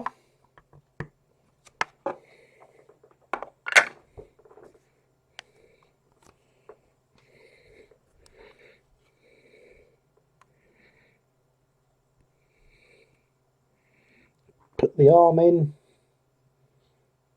and hold. Of course, this is now stuck to my thumb.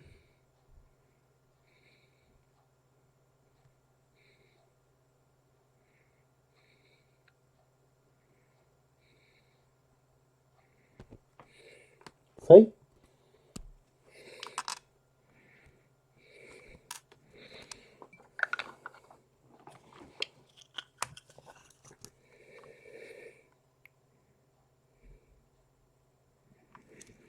So we'll just put a dab more glue in. Tell you what, I'm glad these pots of glue are so cheap.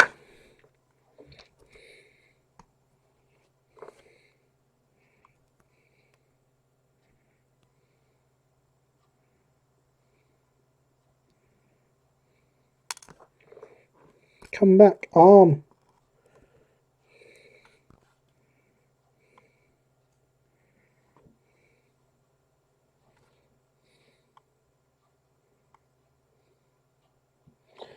Oh yes, figurines. Is he blowing the whistle? No. No, he's the driver, Max. Drivers don't blow whistles. Neither do firemen. We're making a loco crew.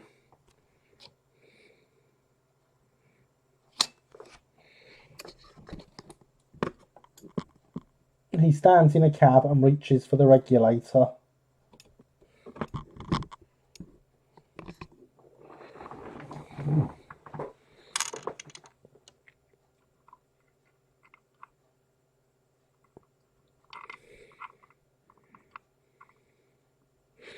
So he will be about there, reaching for the regulator.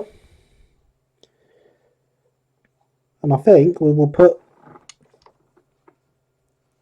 the fireman looking out the window.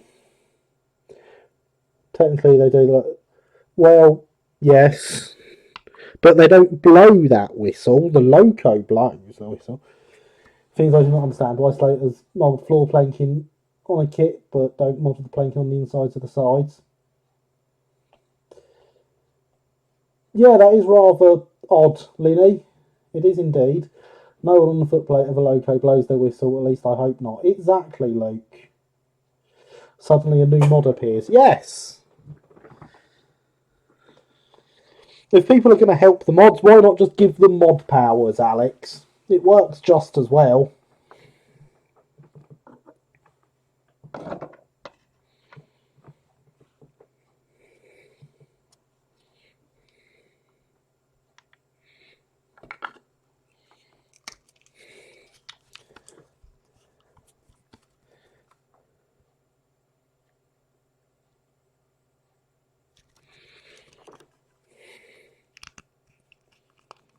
And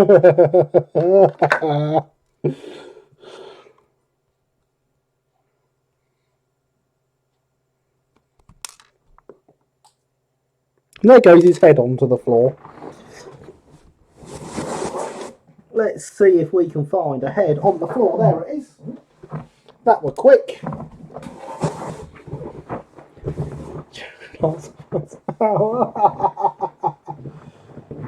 Technically, Matt said blow the whistle, not their whistle, so he wasn't wrong. I mean, shush, don't bring in logic, Alex. But also, why are you on Max's side? That's just me.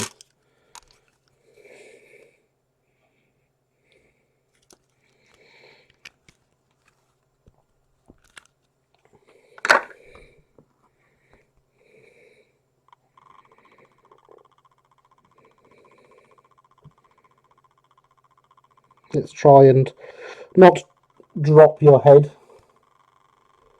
this time, boy. So does that mean I can retire then? No, Alex, no it doesn't. You've only just changed your name back to Alex the Mole. You can't be retiring. So I'm on strike. On strike is one thing, you're not retiring.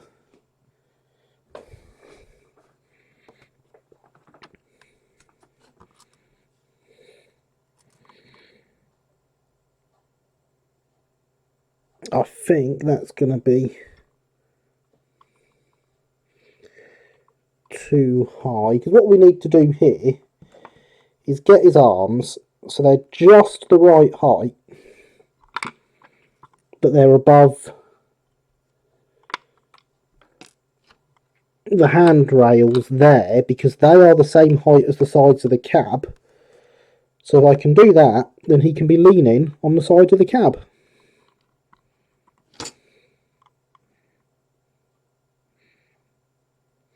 Oh no, that one's fine. Actually, this one might be slightly better. It's at slightly more of an angle.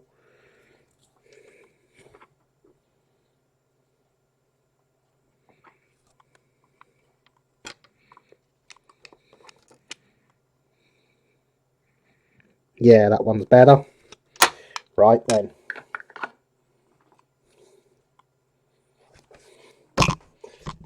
Let's not punch the camera over. We don't want to punch the camera over. We want to try and keep the camera relatively flat.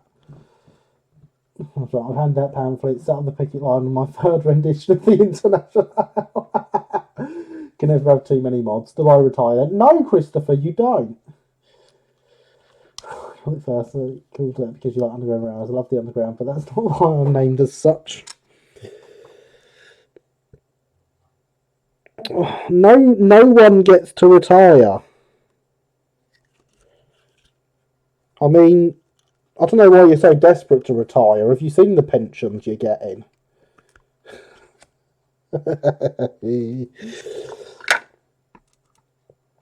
Because, you know, I wouldn't be desperate to retire on those pensions.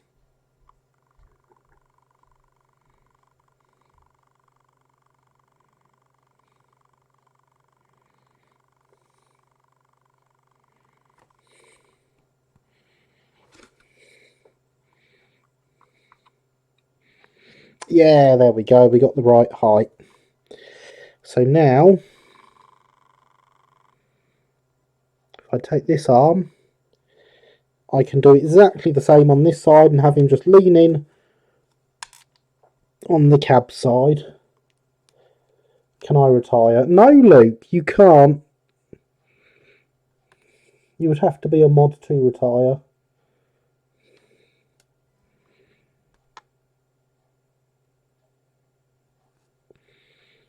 I've got this arm stuck to me now after getting it all lined up properly.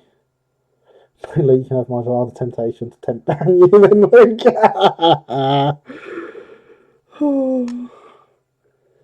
See, that wouldn't be retirement. That would be abuse.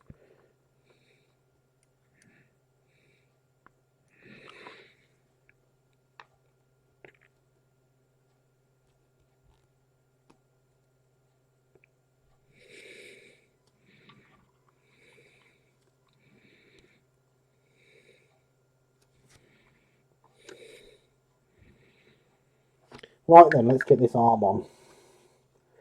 People can't retire, not even to bed. To be a mod to retire, I'm a mod, I wish to retire. Alex, the retirement deal for my mods is the same retirement deal that Old Yeller got. How's that?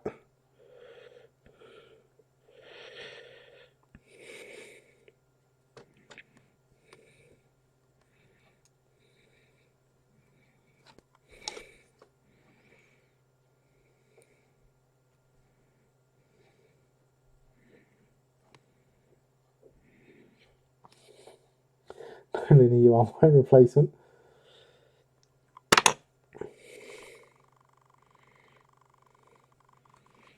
No, there is no replacing, just adding to the team. I'm adding to the team to take your workload off. Fine, I'll take it. Will you really, Alex?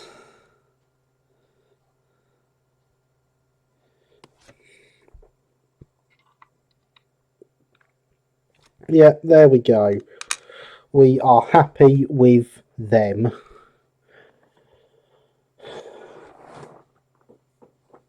Same deal who got, sorry? Old Yeller. Leave them reimburse you for the shell cost. Can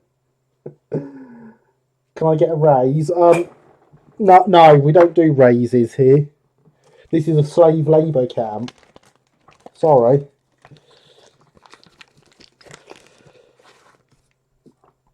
No one tell you that when you came?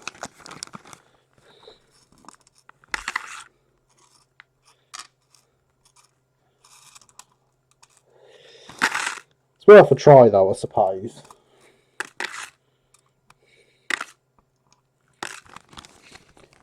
The only person round... Jeez, what did I start? The only person round here who can get a raise is me. And the only way I get a raise is if you all go and visit patreon.com/Oak Hill Model Railway.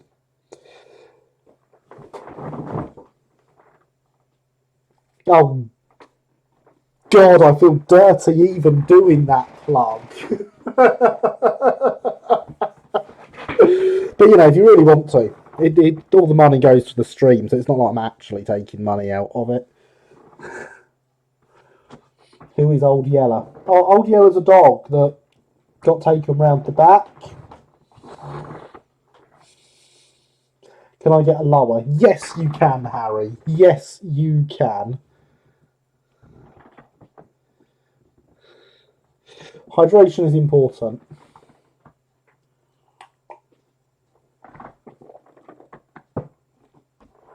Can I get a side? Yes, Luke. Sure. Whatever a side is. She's going, are you going to plug that? It felt dirty though, Becca. It felt so dirty. Right then, go back there. Let's get the crew that go in this loco in this loco. Time for them to come out of their wagon that they're hiding in.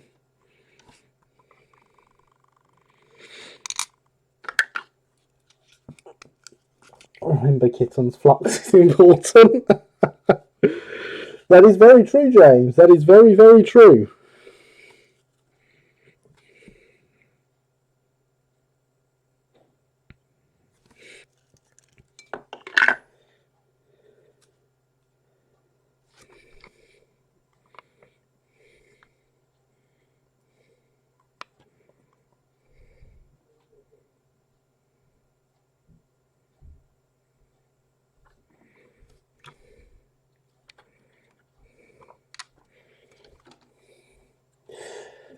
Hello, Dale. Welcome. Good to see you. How are you today?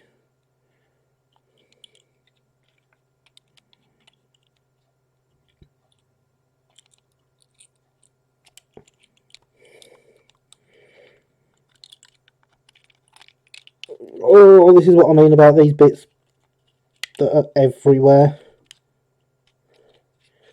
Right, I think, yeah, they're all on the outside now. And he is in the almost perfect position.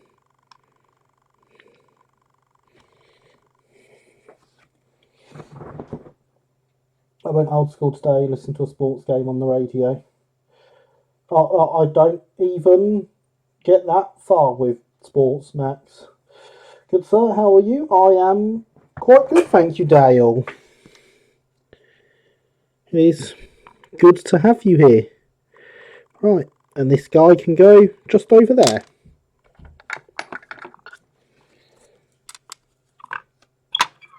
I shall be even better once this loco is back together with its crew in it and its new couplings on and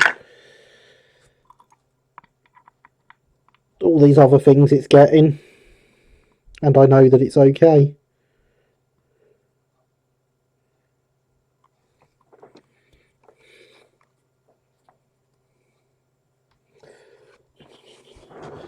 YouTube has gone from a place to upload random videos to somewhere you can have a job. I mean, it is both, yeah. As James says, it is both.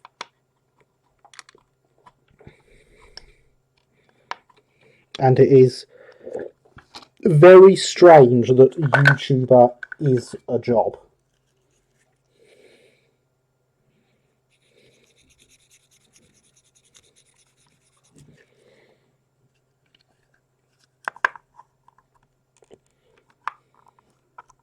Technically, it's my second job. Because of the patron, I do earn money. I do have to pay tax on that. And whilst I may not get much, it did pay for the camera that we're using.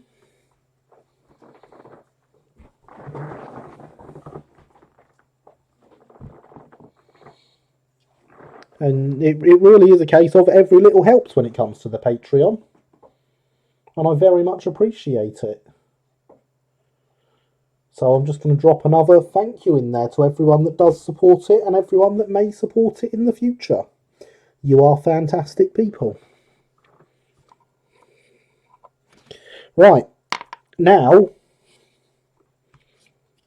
we need to get the body back on properly.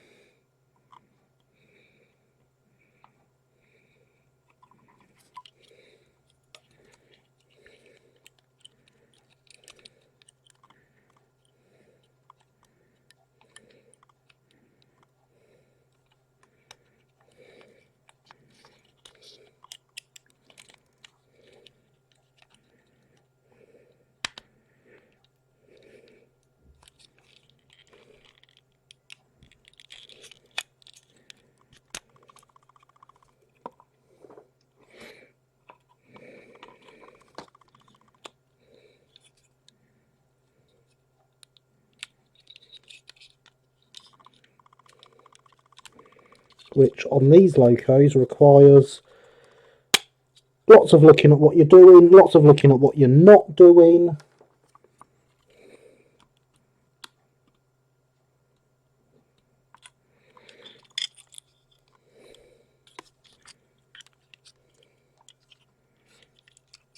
Lots of adjustment of handrails that shouldn't need you to adjust them.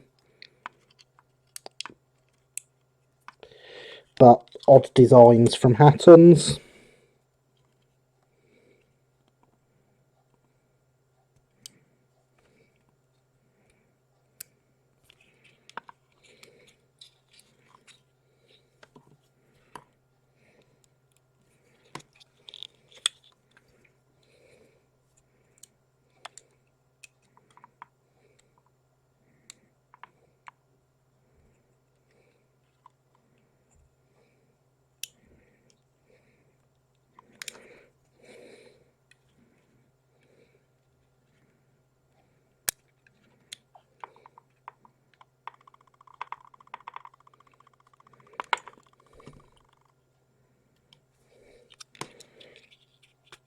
And then 4 screws to do with a screwdriver that I put there.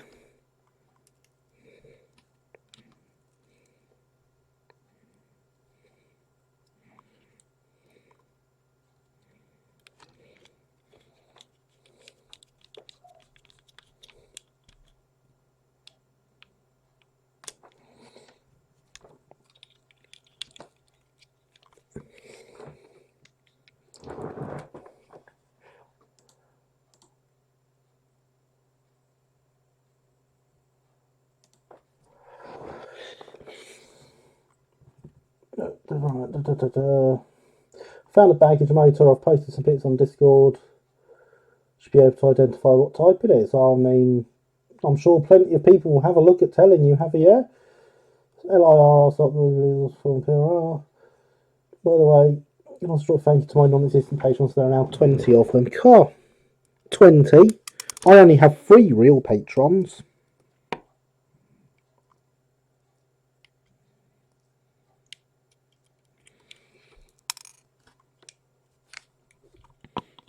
I've seen what your message you've deleted says, Alex, but since you've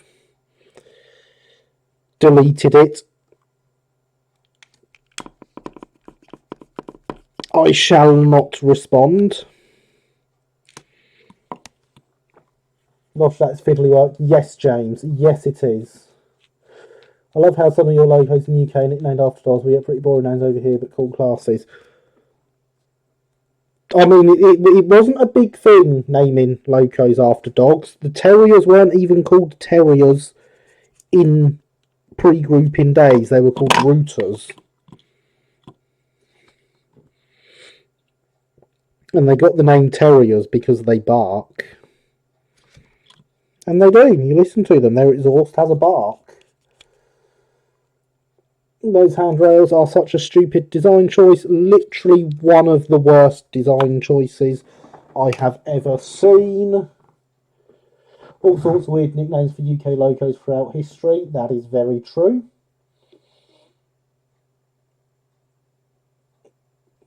Not on Discord, sorry, but PRR did have them. They owned LIRR. If you like dog logos, GWR had the Bulldog class. They did indeed. Have anything I can send photos to you through? I wish I could view it like stupid things. You've got like 3 real patrons. How many imaginary patrons do you have? Unfortunately, I don't have the 20 that Luke has. If only, eh? Got blocked. How can I English?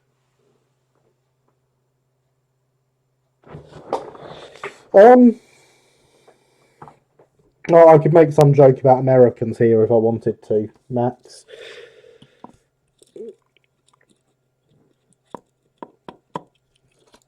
And your ability to English. But let's not claim that what you're speaking isn't better English than what most English people speak, to be honest.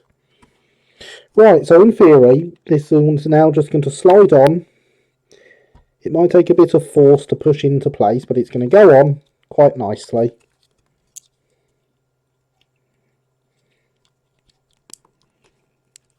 just like that.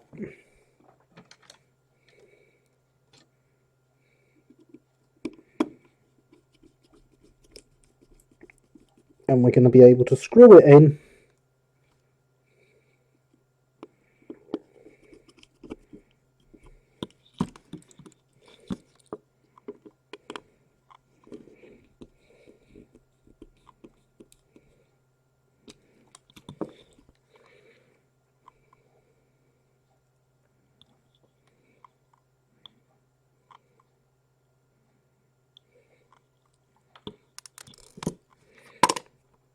We only want one screw, and we kind of want it to be the same way round as the screwdriver. It does help.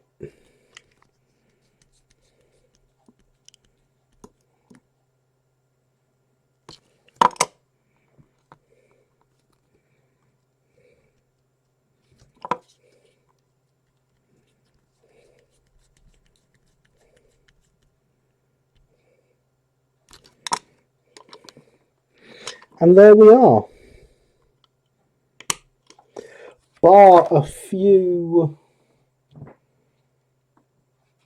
touch-ups to the paintwork that it needs.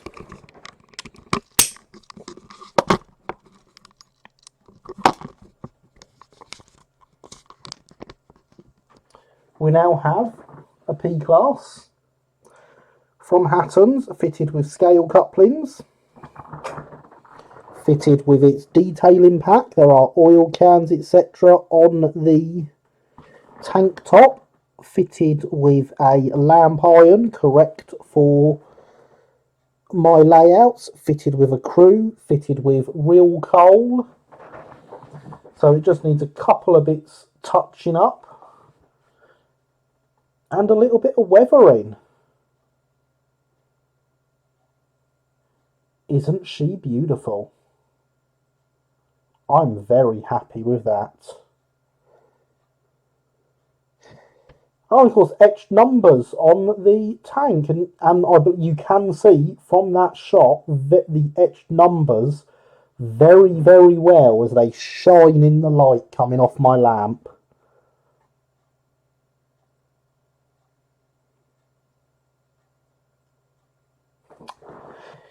Isn't she beautiful?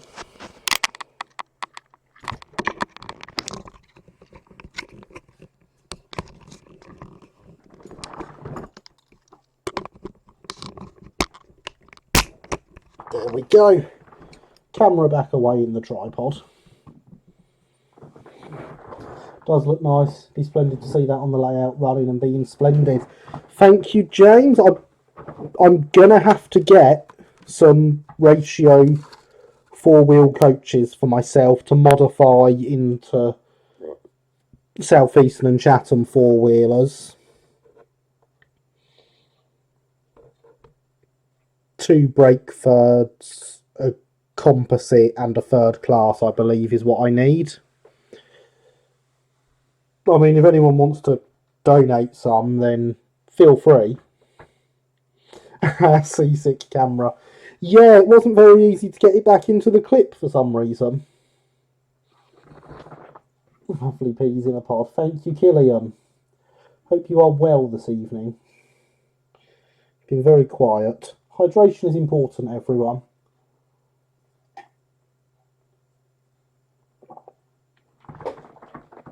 Perhaps you could 3D print them. I mean, there are 3D printed ones out there already, but kit bashing, especially of that style, I really enjoy doing. Are there no kits for them? There are, I believe, brass kits from Roxy, but the ratio four-wheeler conversions are really nice, and I really do enjoy that form of kit bashing and making something myself like that. So that is my plan. But then she can have a regular service on the layout because she is already DCC fitted.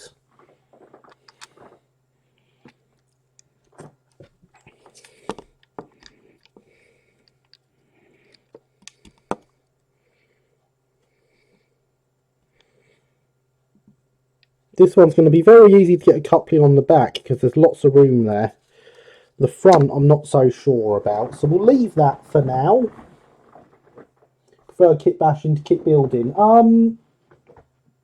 Yes, at times when it's stuff like that I do.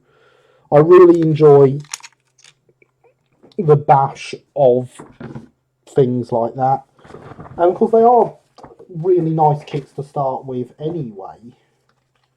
So that does help. I've actually built one recently with my son for his layout. So yes, I think what we should do next is get the other side of this wagon lettered. Which is of course something slightly different for the rest of the evening. It probably won't take the rest of the evening, but shush. Don't use your logic on me.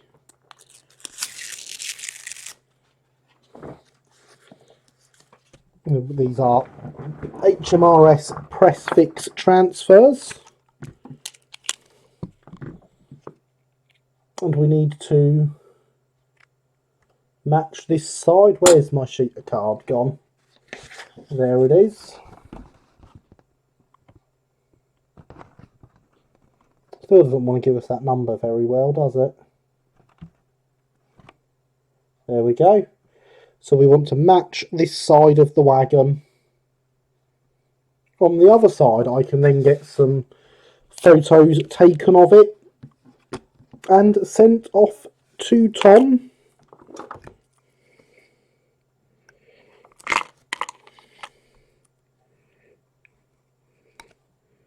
That he can use for promotion of the kit. So I'm just going to slice out the LBSC separately first. When I say separately, I mean each letter separately because they need to come apart from each other.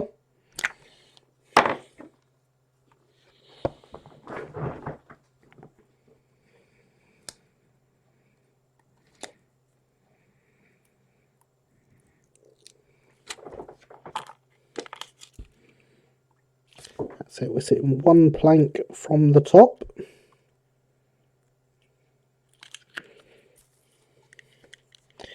So being press fix,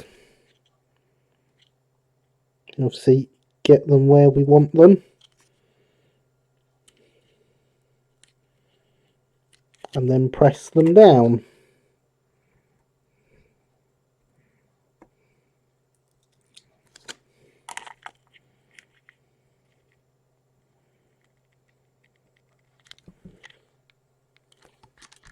Need to get new decals for my Thomas. Worked on getting a new dome made for Edward using epoxy putty. That's a interesting way of doing it. I normally get my domes by stealing them off other locos, to be honest.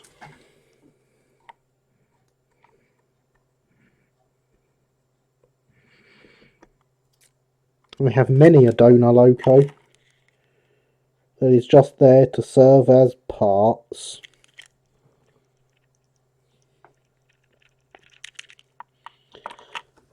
They didn't all start out life as part donors. Most of them I just started nicking parts from, and then all of a sudden they have become nothing more than a load of parts for me to steal for other locos.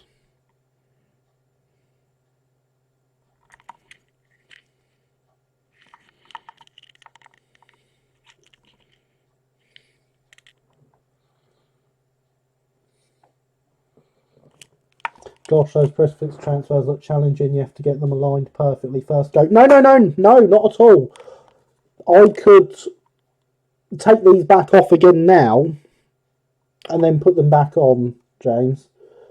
Sorry, headache hasn't gone, so I'm off. Going to be off. Awesome job tonight, Nigel. Good night, Alex. Sleep well, and I hope you are feeling better tomorrow. Go and see if I can't get a deluxe red diamond train set. There's no sure the look cheap, but I can see how it can be used for pre-grouping planet class 022. They have one going for 55 on eBay. Fair enough, Max. Normally get my domes from buying locos with domes. Never trust domeless engines, they aren't respectable. Yeah, there are certainly transfers on this sheet, James, that will be smaller than your engage no smoking signs. Let's see if we can see these dots up here. So, you see those black dots? You see the end of my tweezers?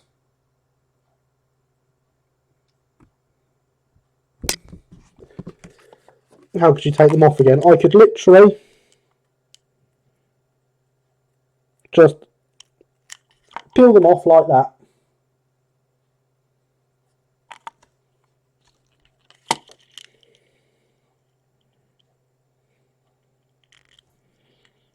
And then I get them in and press it back down. Goodness me, those are seriously teeny dots. Indeed they are. So to get these stuck permanently,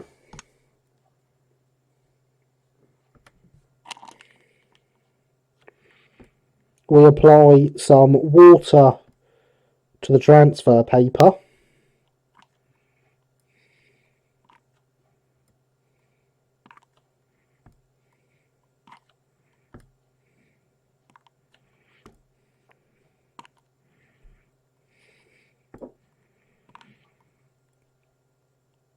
And give it some time to soak. And that activates all the adhesives properly.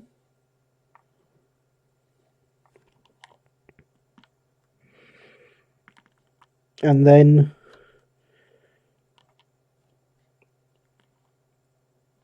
the transfer paper can be removed.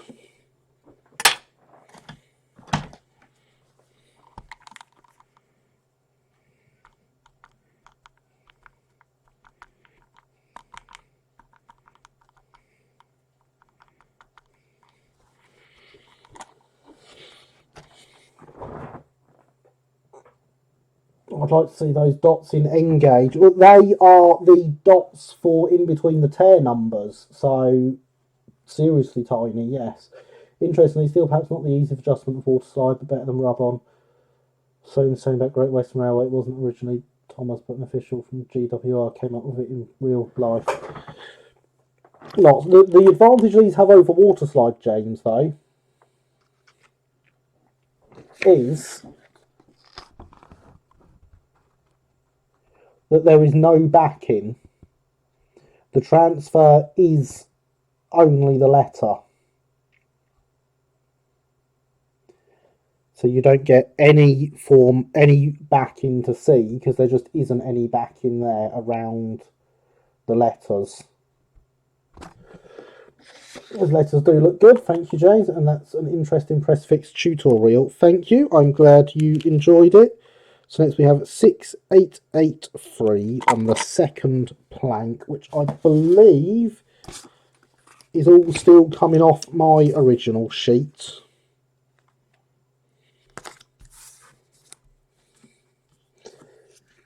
Careful, mod abuse is still a thing from this Great Western modeler.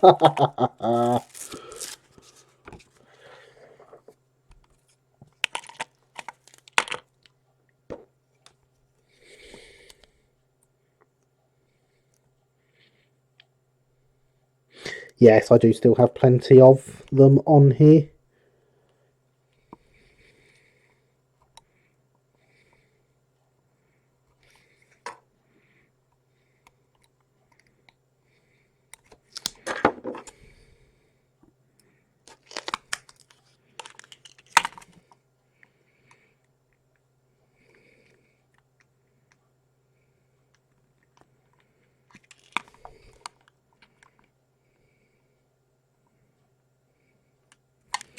There we go. There's a 6.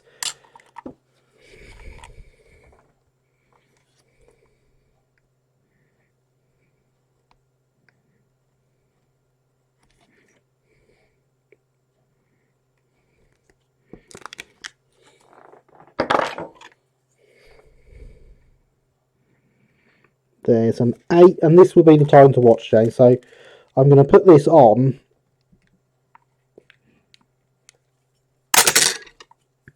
and then drop the tweezers, and then use those same tweezers to adjust it into the position I want before pressing it down. It's awesome, or should I say awesome? No, you should say awesome. I love the Big Four, including GWR. I have nothing against it.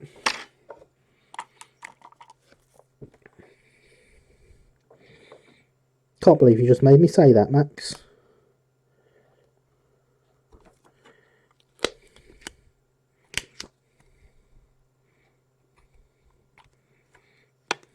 Oh, that one's... There it is. I didn't see where it went there, though. It went flying.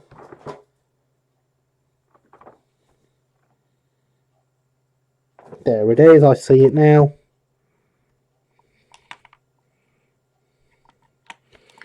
So again, take it off, adjust it where I want with the tweezers, and then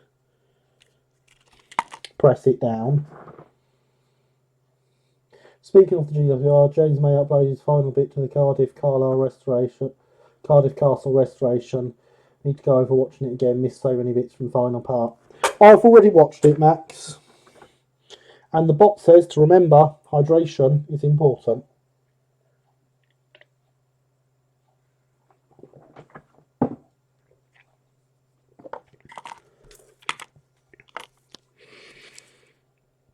So then all we want now is a 3 for the end.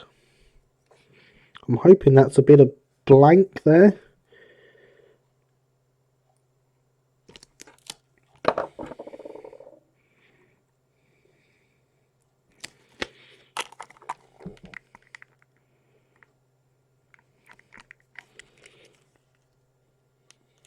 And again, pressed in where I want it, and you can see that there when we get some focus that you can already see the numbers through it, and I can see exactly where I'm placing everything so that I know it's all in the right place, and I can carry on adjusting it right up until I put the water on.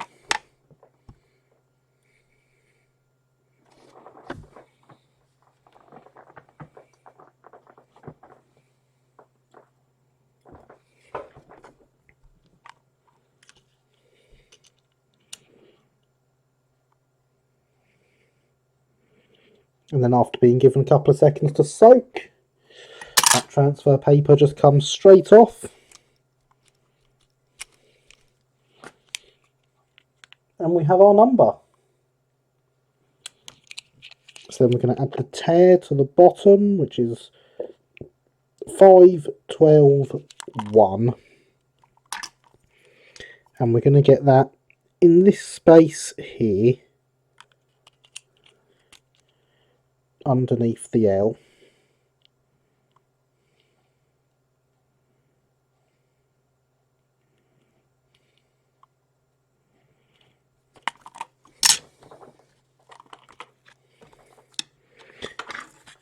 And these tear numbers are also seriously tiny. So there's the numbers. There's the tweezers. Get to see the dots. Excellent. That is... We shall see. The last couple I've skipped the dots on, but at this point I need to find where I've put my glasses when I tied it up. Oh, there they are.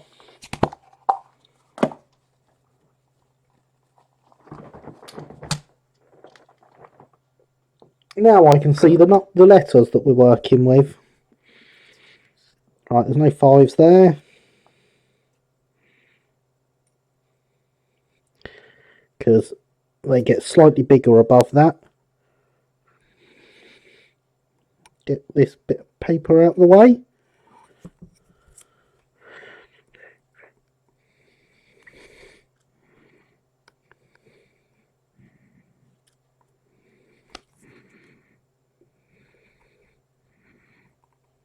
And there's our 5.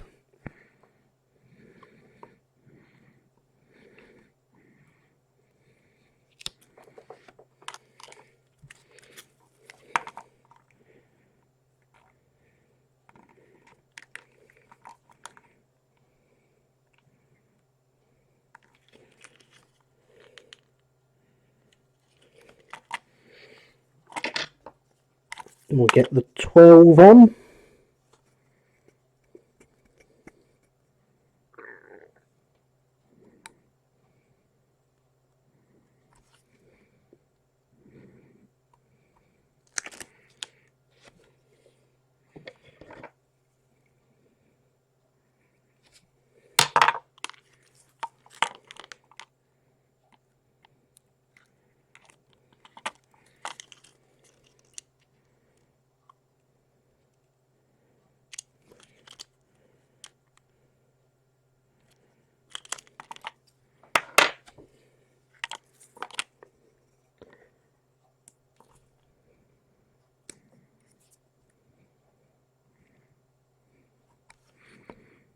So even these numbers are seriously tiny, never mind the dots.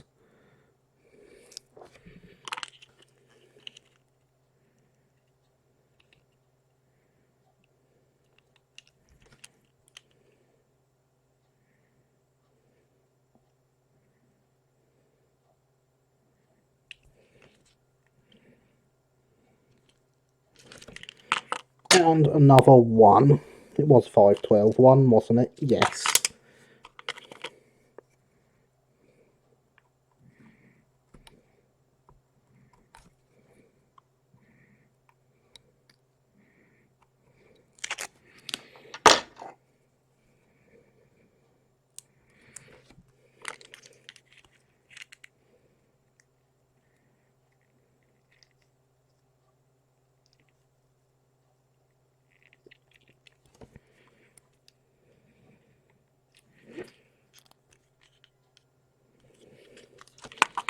So that is the numbers for the tear weight in place. That wagon is looking very good. It'd be interesting to see this wagon build in Engage. It would be very interesting to see, James. Don't skip the dots. One can't be dotless. The world is better with dots. Dotting wagon is a happy wagon. Well, I take it you want the dots on here then, James. I'm sure I can manage for you. Let's get the numbers released first.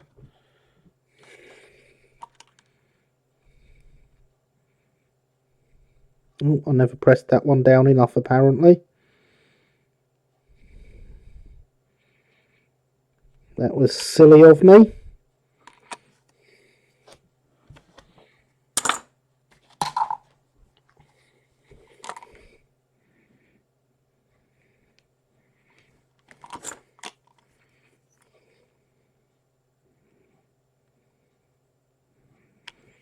I think it's okay now. The way to find out is to put that down on it. Yes, it's fine. Right then, James.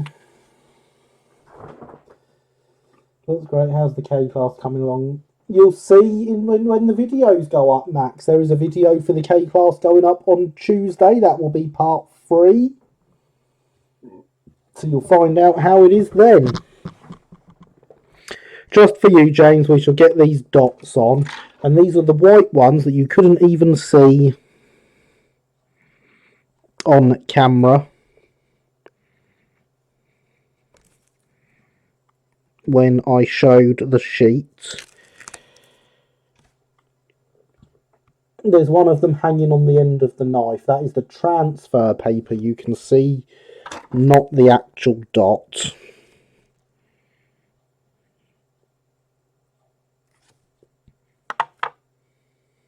Yes, there is definitely one on there.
Oh no, I've broken the two because I run the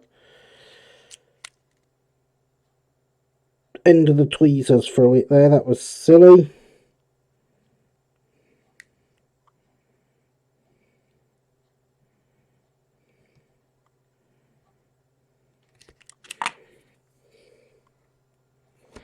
And now I can't tell what way up this dot is supposed to be.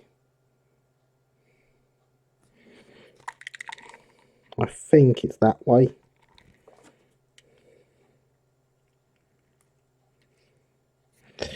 Either way, it's disappeared now. Oh, it's still on the tweezers, that's why.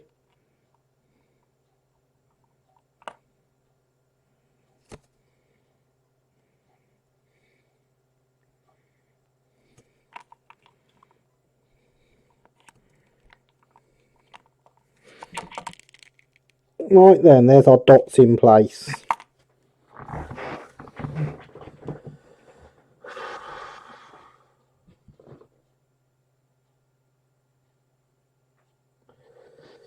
Choose its own mogul. Is there another kind of mogul? No, James, there isn't. What decals are you used again? Fox transfers. These are HMRS transfers. I don't think I've got any Fox ones, actually. No, I've got some from Roxy Mouldings and I've got some from HMRS. So these are HMRS press fix transfers, sheet number 13.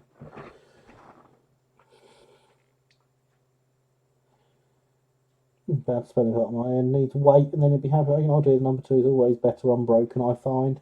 I find that as well, James. Otherwise, wait will be good. I can see that doing these dots could drive one quite dotty. Haha. Indeed it could. That's why I don't often do them anymore.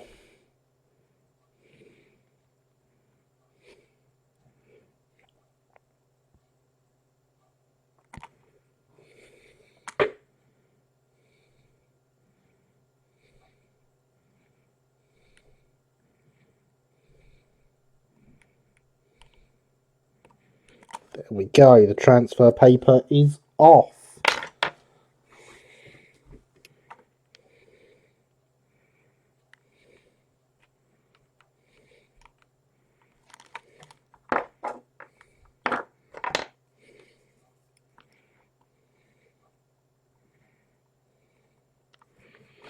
So apart from a slight bit of damage to the 2, which can be hidden with a bit of weathering,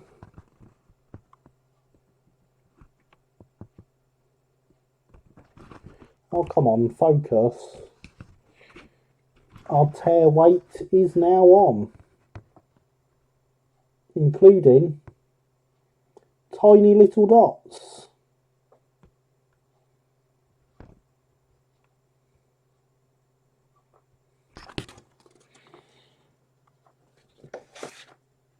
So yes, I am very happy with that wagon.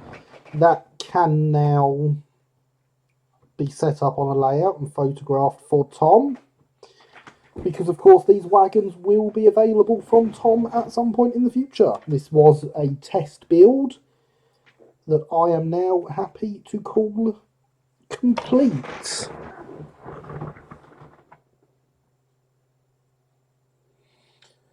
In fact, there's a lot of detail. Love it, lovely. I approve of tiny little dots. Yeah, yes, apparently you do.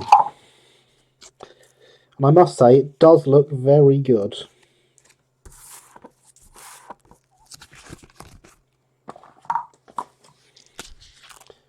And that is those 2 sheets now away.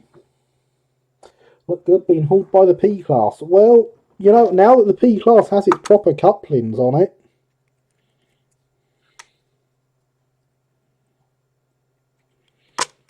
it's more than capable of being hauled by the P-Class.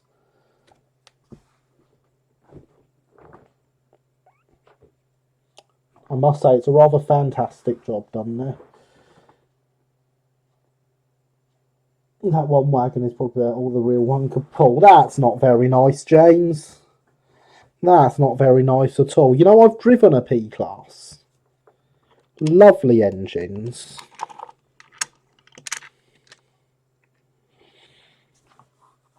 So we have half an hour left. Let's get a coupling on the back of this at least. Looks fantastic, sir. Wow, now that is clever. Just have to play with JMRI for building an operating session. JMRI is great, isn't it?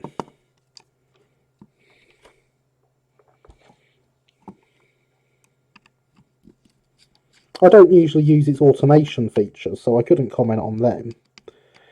But I do use JMRI and I do like it.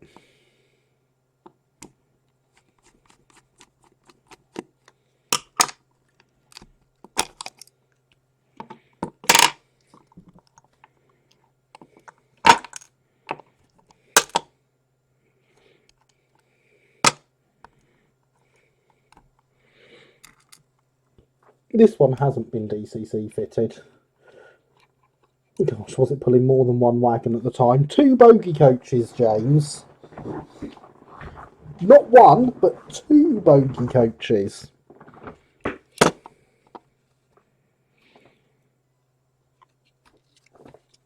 Right, so this is going to be awkward in the sense that Hornby haven't put holes all the way through. Figured I'd not order this week to save up. Supposed to be buying a few model trains, including the Penn Central Tyco engine from someone.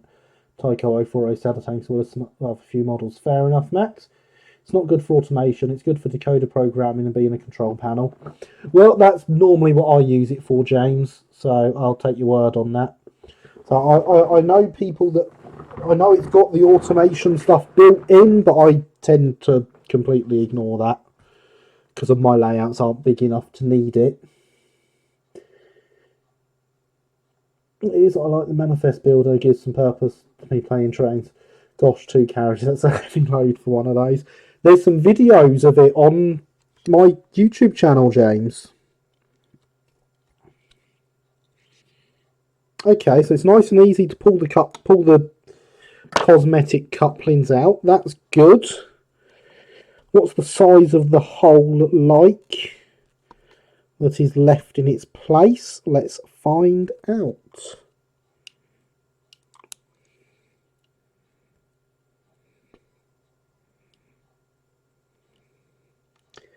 It is about the right size, it just doesn't go all the way through.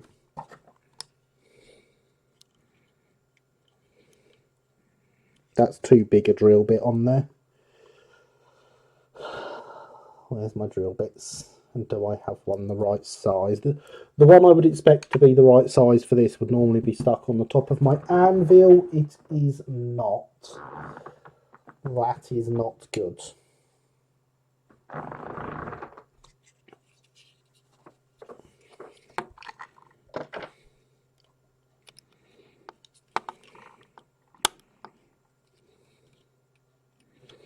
Hornby, if you're my friends, this is a nice soft plastic and my knife slides through nicely and makes a hole.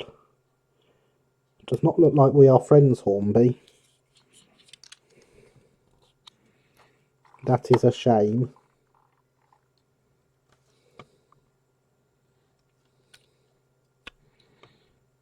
That's the very distinct look of metal. We are definitely not friends, Hornby.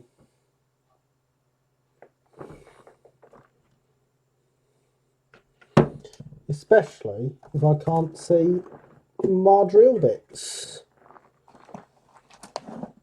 Oh, there they are. I'd put them under my people.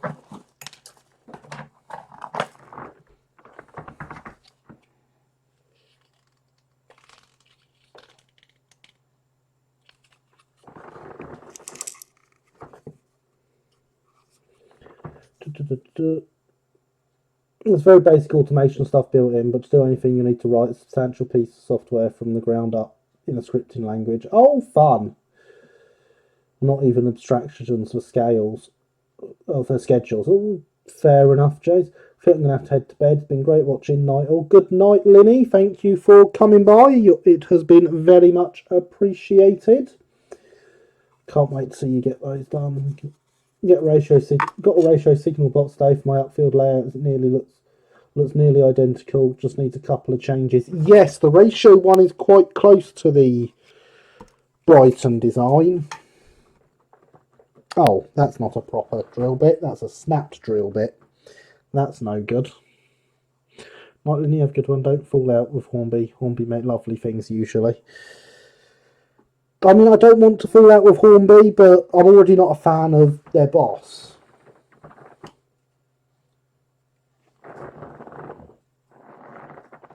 But this drill bit's going to be no good.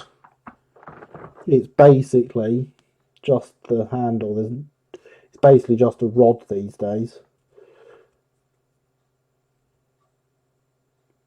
Wait, is it the same tooling for the signal box one from one Yellow Pages? Can I should be meaning to get one of those? That depends on if that one's a ratio signal box.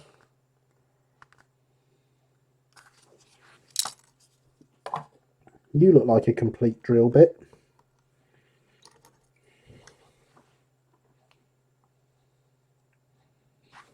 But are you big enough? Are you wider than a coupling? I don't think you are. That's not good, so I don't think we'll be fitting couplings to this tonight. That is a shame. I wanted to do that.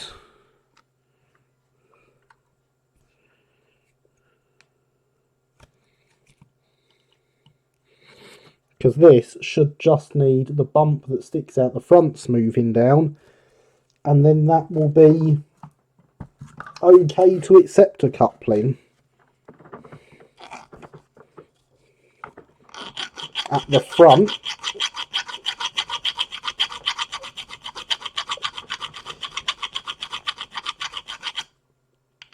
because unlike the P classes, this chassis doesn't butt up quite so tight against the front. So there is already a gap there for the coupling to sit inside, and the one at the back can actually be fitted properly because there is space. I thought they ratio bought the tooling from Hornby Railways. No. The ratio signal box is the old Airfix one. Shame indeed, I approve of couplings. Yes, especially on this loco, which... I mean, this loco has actually never turned a wheel in ever since coming out the factory, because it is still fitted with a blanking plate, so I have never run it. It appears to run, though. Turn the flywheel and the wheels go round, so it works, he says confidently.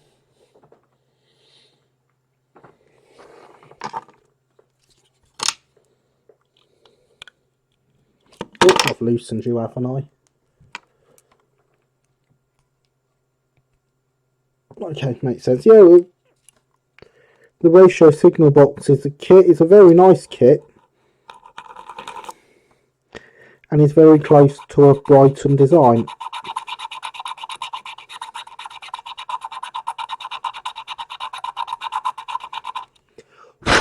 That was a lovely noise, wasn't it? Yep, that's definitely metal. That's a shame.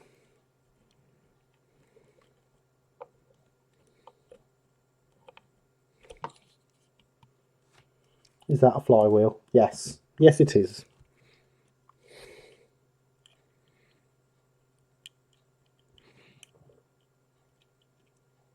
And because of the way this is done, even if I use this to make a nice round hole, which I'd rather not do, but it would work,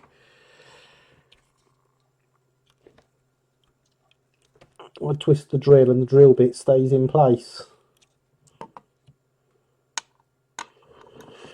Should probably test it. Lots of the H classes had dodgy motors. Yes, I know, but I think it's probably a bit past time where I can turn around and say, oh, Hornby, I've never used this loco. Can you replace its dodgy motor? Because, of course, it is a first batch one, so it is susceptible to having the motor problem. I do believe it ended up being tracked down to the motors being over-oiled. Which again, by this time, that shouldn't be over-oiled anymore. Isn't your intent to replace the motor with an XO4? No, Max. Why would I replace a perfectly good motor with an XO4 in a ready-to-run loco?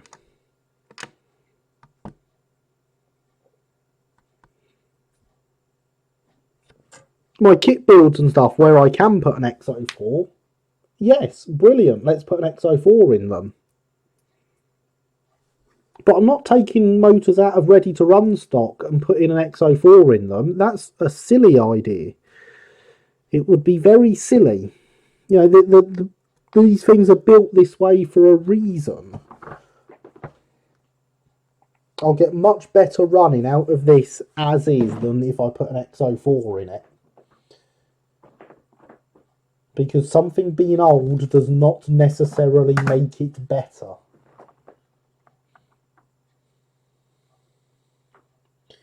Right then, we have 15 minutes left. And I'm going to say now that we will not be carrying on with these next week.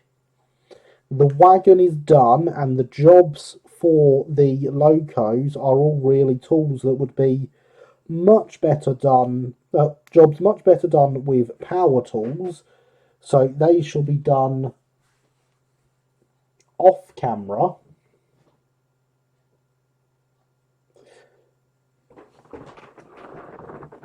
And so I shall not be carrying on with these next week. Next week will most definitely be the Southeastern and Chatham D class from Wheels, which, unlike my H class, will be getting an XO4.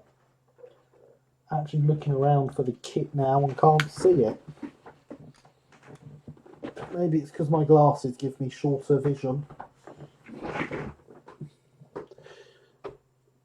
Oh really? That explains why mine was smoking then. Yes, I'm pretty sure it was a lot of overzealous oiling was the main cause of the issues.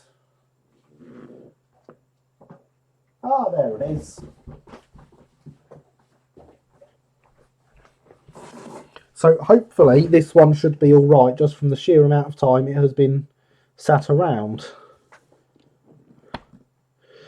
Swap the motor around to get a 440. No, yeah, no, I'm with Luke there, Max. Swap the motor around, you get a chassis that doesn't work.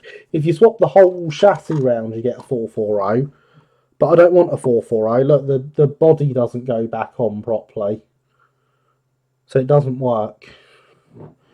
What I'll do is I'll leave the chassis as is.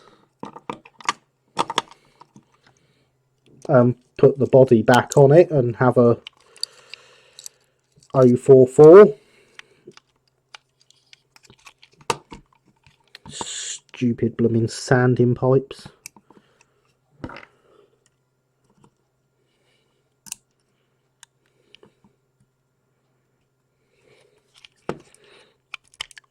There we go.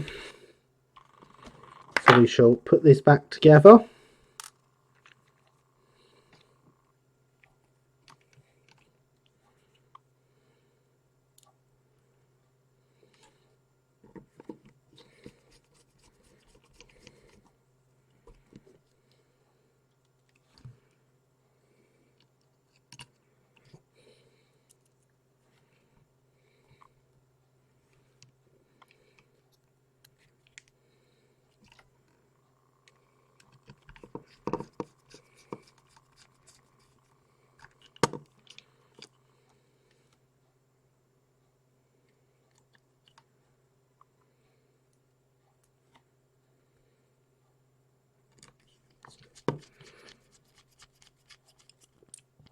And there we go. So that can sit. So I'm very happy with all these locos.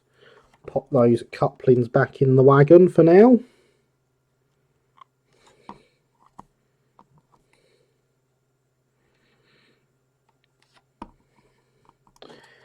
put this one back together with its spring and do the same.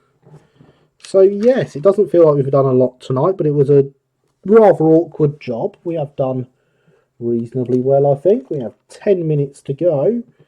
So yes, next week will be this.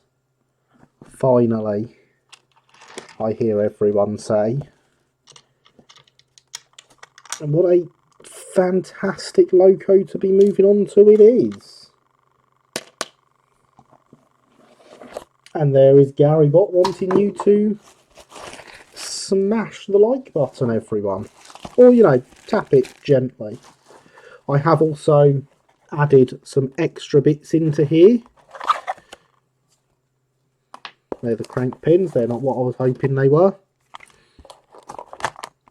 And so we also have things like sprung buffers for this kit to be looking at. We have the wheels solid block of a chassis, which will be fitted with scale link wheels. Spot of declassery, exactly. We seem to have absolutely loads of crank pins, significantly more than we have driving wheels. Scale link wheels for the tender, scale link wheels for the bogie. It's a theme there. And of course, as we've seen before from the Southeastern Finecast kits, a body that just basically builds itself.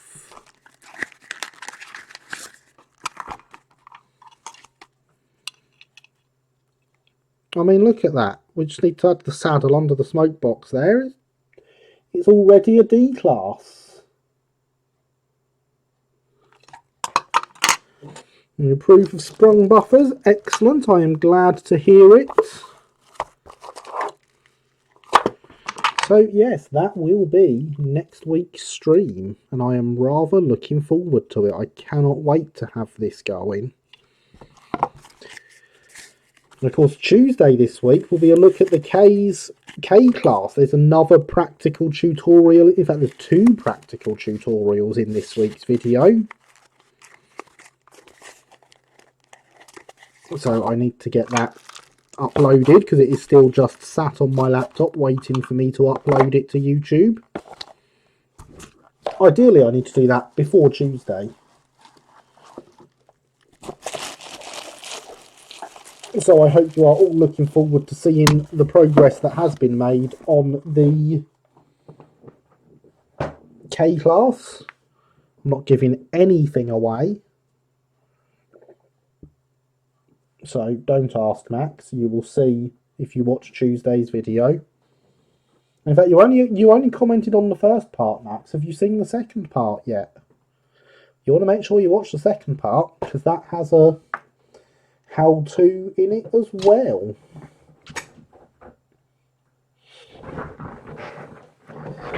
So, with 10 minutes to go, what can we do? Well, we can get the paintbrush out on these guys. Because I do have the paint.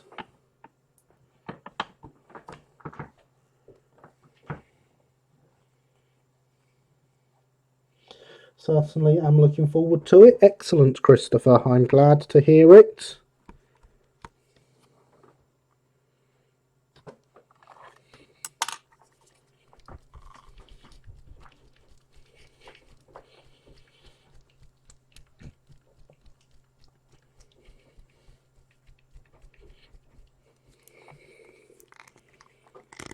I have to definitely make sure I get the video uploaded if there's actually people looking forward to it. So yes, we have some uniforms for our crew. If we smother them in paint.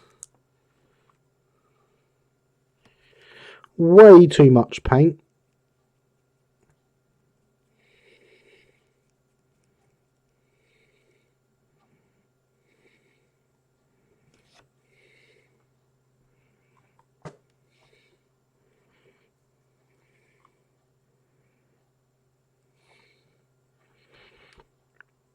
And then we need to get his hat as well.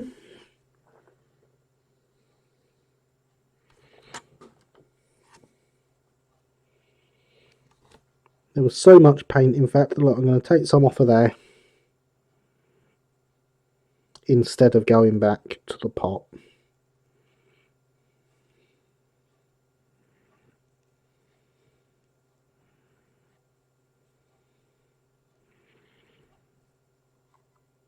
So our driver will be painted with the same paint, which is a much more acceptable level of paint on the brush now.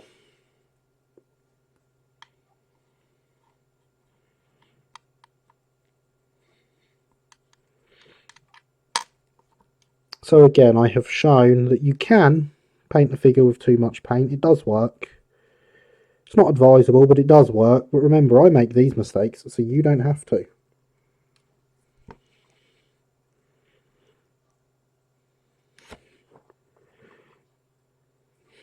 And we paint round the driver's hat. And there we have two people already starting to look a bit more like people.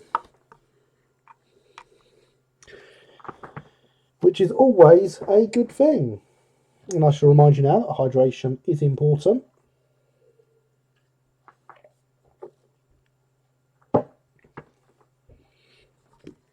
Before cleaning off my brush, which is also an important thing to do. You should always clean your brush.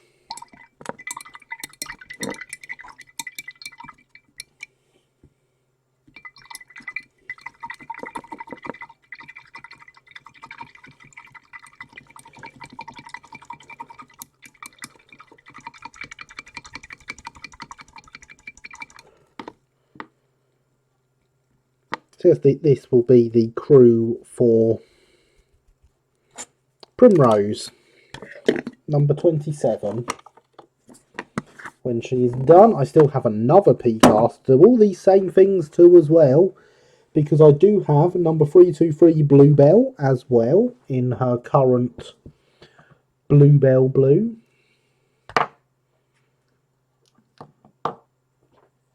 I also have a kit-built P-class that I have to decide what to do with because it is number 27 in Wainwright Green. So it's identical to this one. Hopefully it shan't be long till we see the real one of this one running. She doesn't have long left if they get the funding. Of course, that is always the main holder up in these things, is it not? Is the funding. It would be great to see them manage to actually get her running to start to move over serious work to Fenchurch in time for Fenchurch's 150th, which is coming up in the very near future. I believe we're only 2 years away from that now.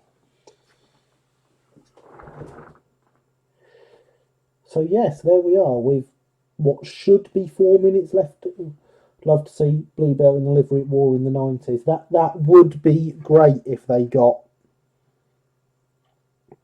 Bluebell as a model in that livery. I've seen people make kits and put it in that livery. But yes, it would be a nice one to see Hattons do. Although I can't see it happening, unfortunately. It is indeed. Well, hey, look at me knowing my terrier facts. Who could have predicted that, eh?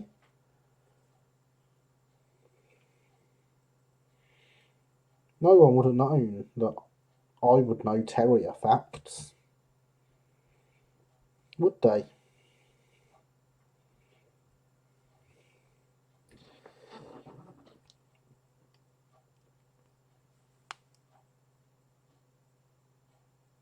But yes, I'd like to. I can't wait to see Primrose running again. I'd like to see Bluebell get running again as well, because of course, for those that don't know, Bluebell is the loco I have driven. He's in fact the only steam loco I have driven.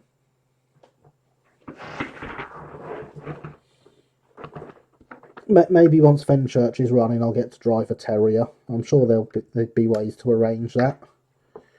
because that would be excellent. That would be the best thing. But for now, as we approach midnight, I'm going to have to say that is all, folks. You can imagine me looking like a pig and stuttering as I say that if you really want. That is completely up to you. But yes, it has been absolutely fantastic having you all here this evening. I really do appreciate it. I'm happy with the work we have got done. It would have been great to see a little bit more done, but obviously the P-Class wanted to fight. So, yes. I've been Gary. This has been Let's Build. You have been awesome. Good night, everybody.